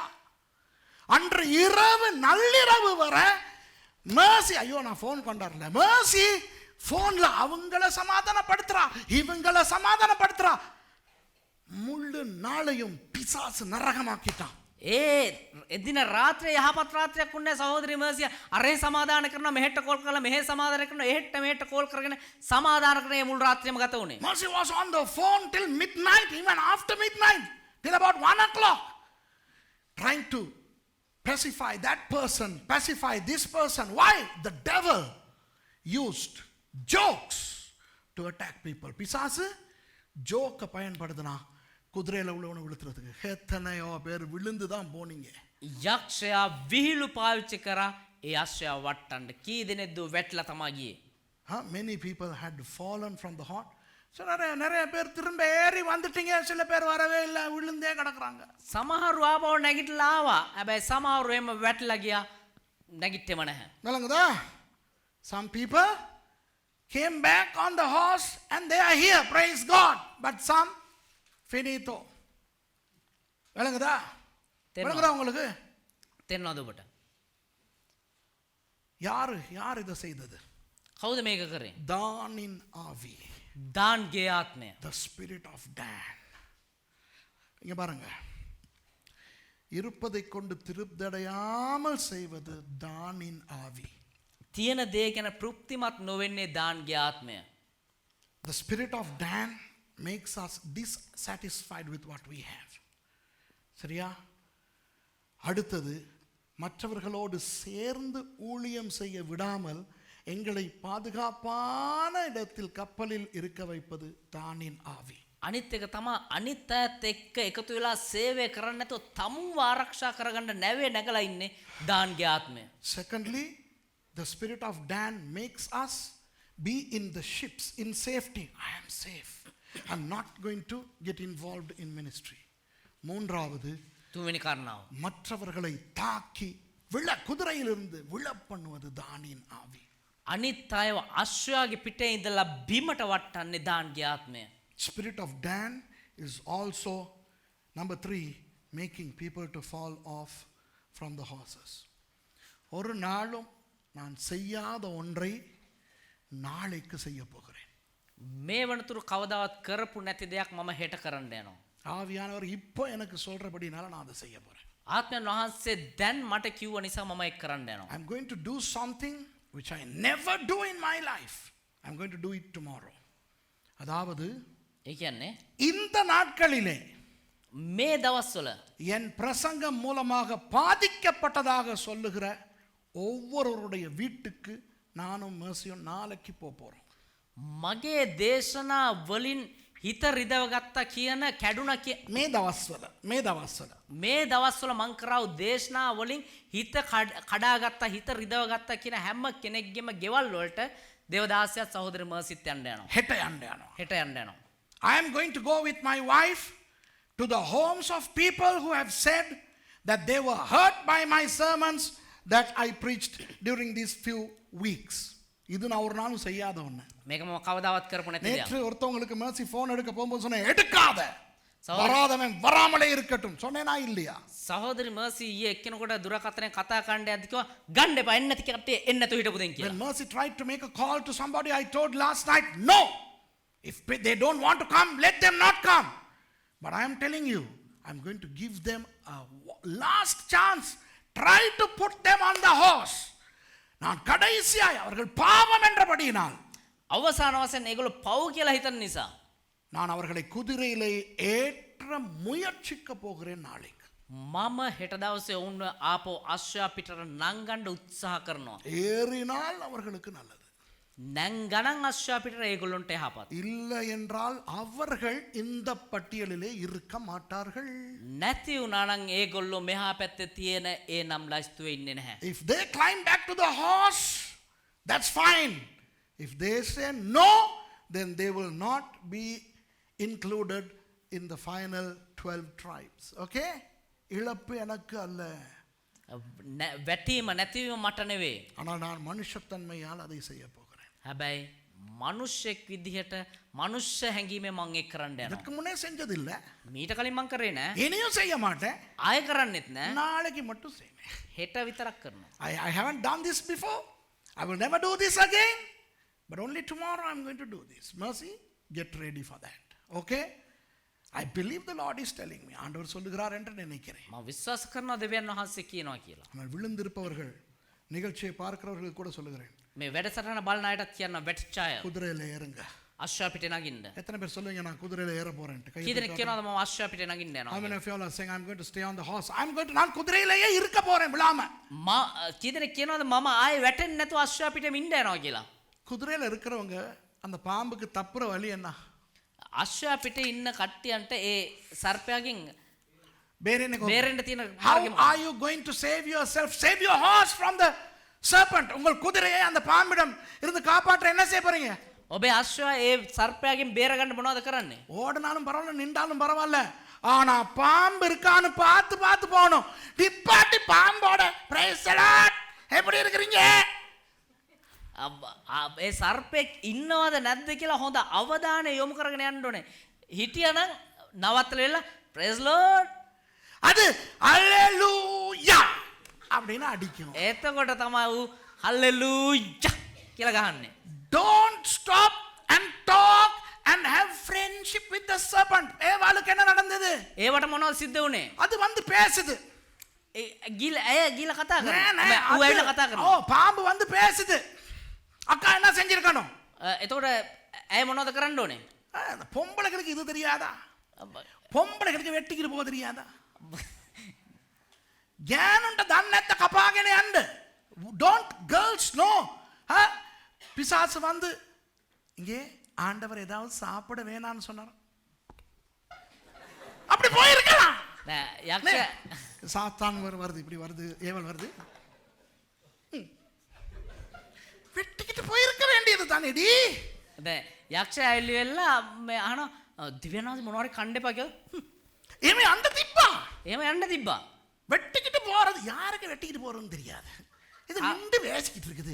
அவரு சொன்னாரு, காண்டு பேசிச்சு விட்டுச்சு, ஒரு ஷாட் அக்கா விழுந்துச்சு, எங்களையும் விழுத்தாட்டிக்கிட்டு. කාටද මෙහෙම මේ නිකන් කපාගෙන යන්න දන්නේ නැත්තේ? නැවතිලා කතා කරා දුන්නා ෂොට් එකක් යක්ෂයා. එයාත් වටනවා අපිත් වටනවා. When the serpent came and spoke to the woman, she should have just evaded the serpent.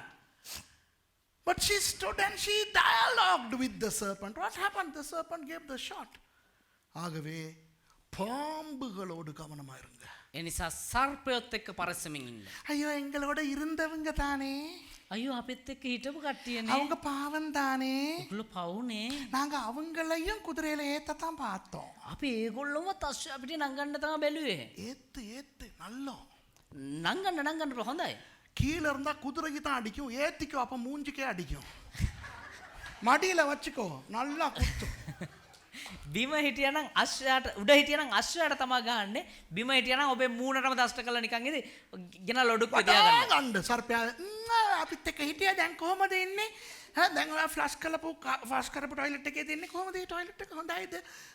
මේ ළඟට ගේන්න. එතකොට තමයි බං ගාලා විදින්නේ. சொல்லு தமிழ்ல. சொல்லு தமிழ்ல. உனக்கு தமிழ் பொம்பளை வேணும்னா தமிழ்ல சொல்லு. நல்லா தூக்க வச்சு கொஞ்சிங்க எங்க இருக்கிறீங்க அந்த இருக்க டாய்லெட் குழி நல்லமா சுகமா இருக்குதா கேளுங்க அப்ப மூஞ்சியே கொத்தும்.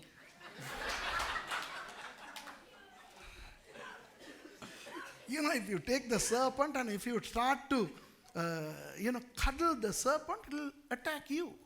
Okay? Be careful. Be careful. வணங்குதா? எத்தனை பேர் சொல்லுங்க கர்த்தர் இன்றைக்கு பேசினார் என்னோடு? කීදෙනෙක් කියනවා දෙවියන් වහන්සේ අද දවසේ මගෙත් එක්ක කතා කරා කියලා. Praise the Lord. Praise Lord. கர்மேல் பர்வத சபையை ஆண்டவர் எங்கள் மூலமாய் கட்டட்டும்.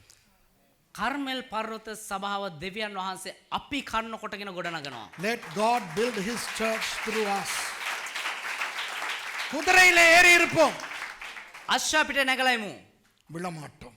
වැටෙන්නේ නැහැ. We will be on the horse. We will not fall down. குதிரையிலே ஏறி இருக்கிற மற்றவர்களையும் விழுத்தாட்ட மாட்டோம். අශ්වයා පිට නැගලා ඉන්න අනිත් අයටත් වැටෙන්න ඉඩ හරින්නේ නැහැ. We will not make others who are on the horses fall down. இனி ආය கேலி பண்ணாதீங்க யாரையும் ப்ளீஸ். අනවශ්‍ය විහිළු කරන්න එපා. අනවශ්‍ය නෙවෙයි. එතකොට අවශ්‍ය විහිළු තියනවා වගේ නෙවා කියන්නේ. විහිළු කරන්න එපා. එහෙනම් අද පිசாස பயன்படுத்துவோம். ඒක යක්ෂයා පාවිච්චි කරනවා. எல்லாரும் சந்தோஷமா இருப்போம். සේරම සන්තෝෂින් ඉමු. எல்லாரும் எழும்பி இருப்போமா? හැමෝම නැගී සිටිමු. எல்லாரும் பக்கத்துல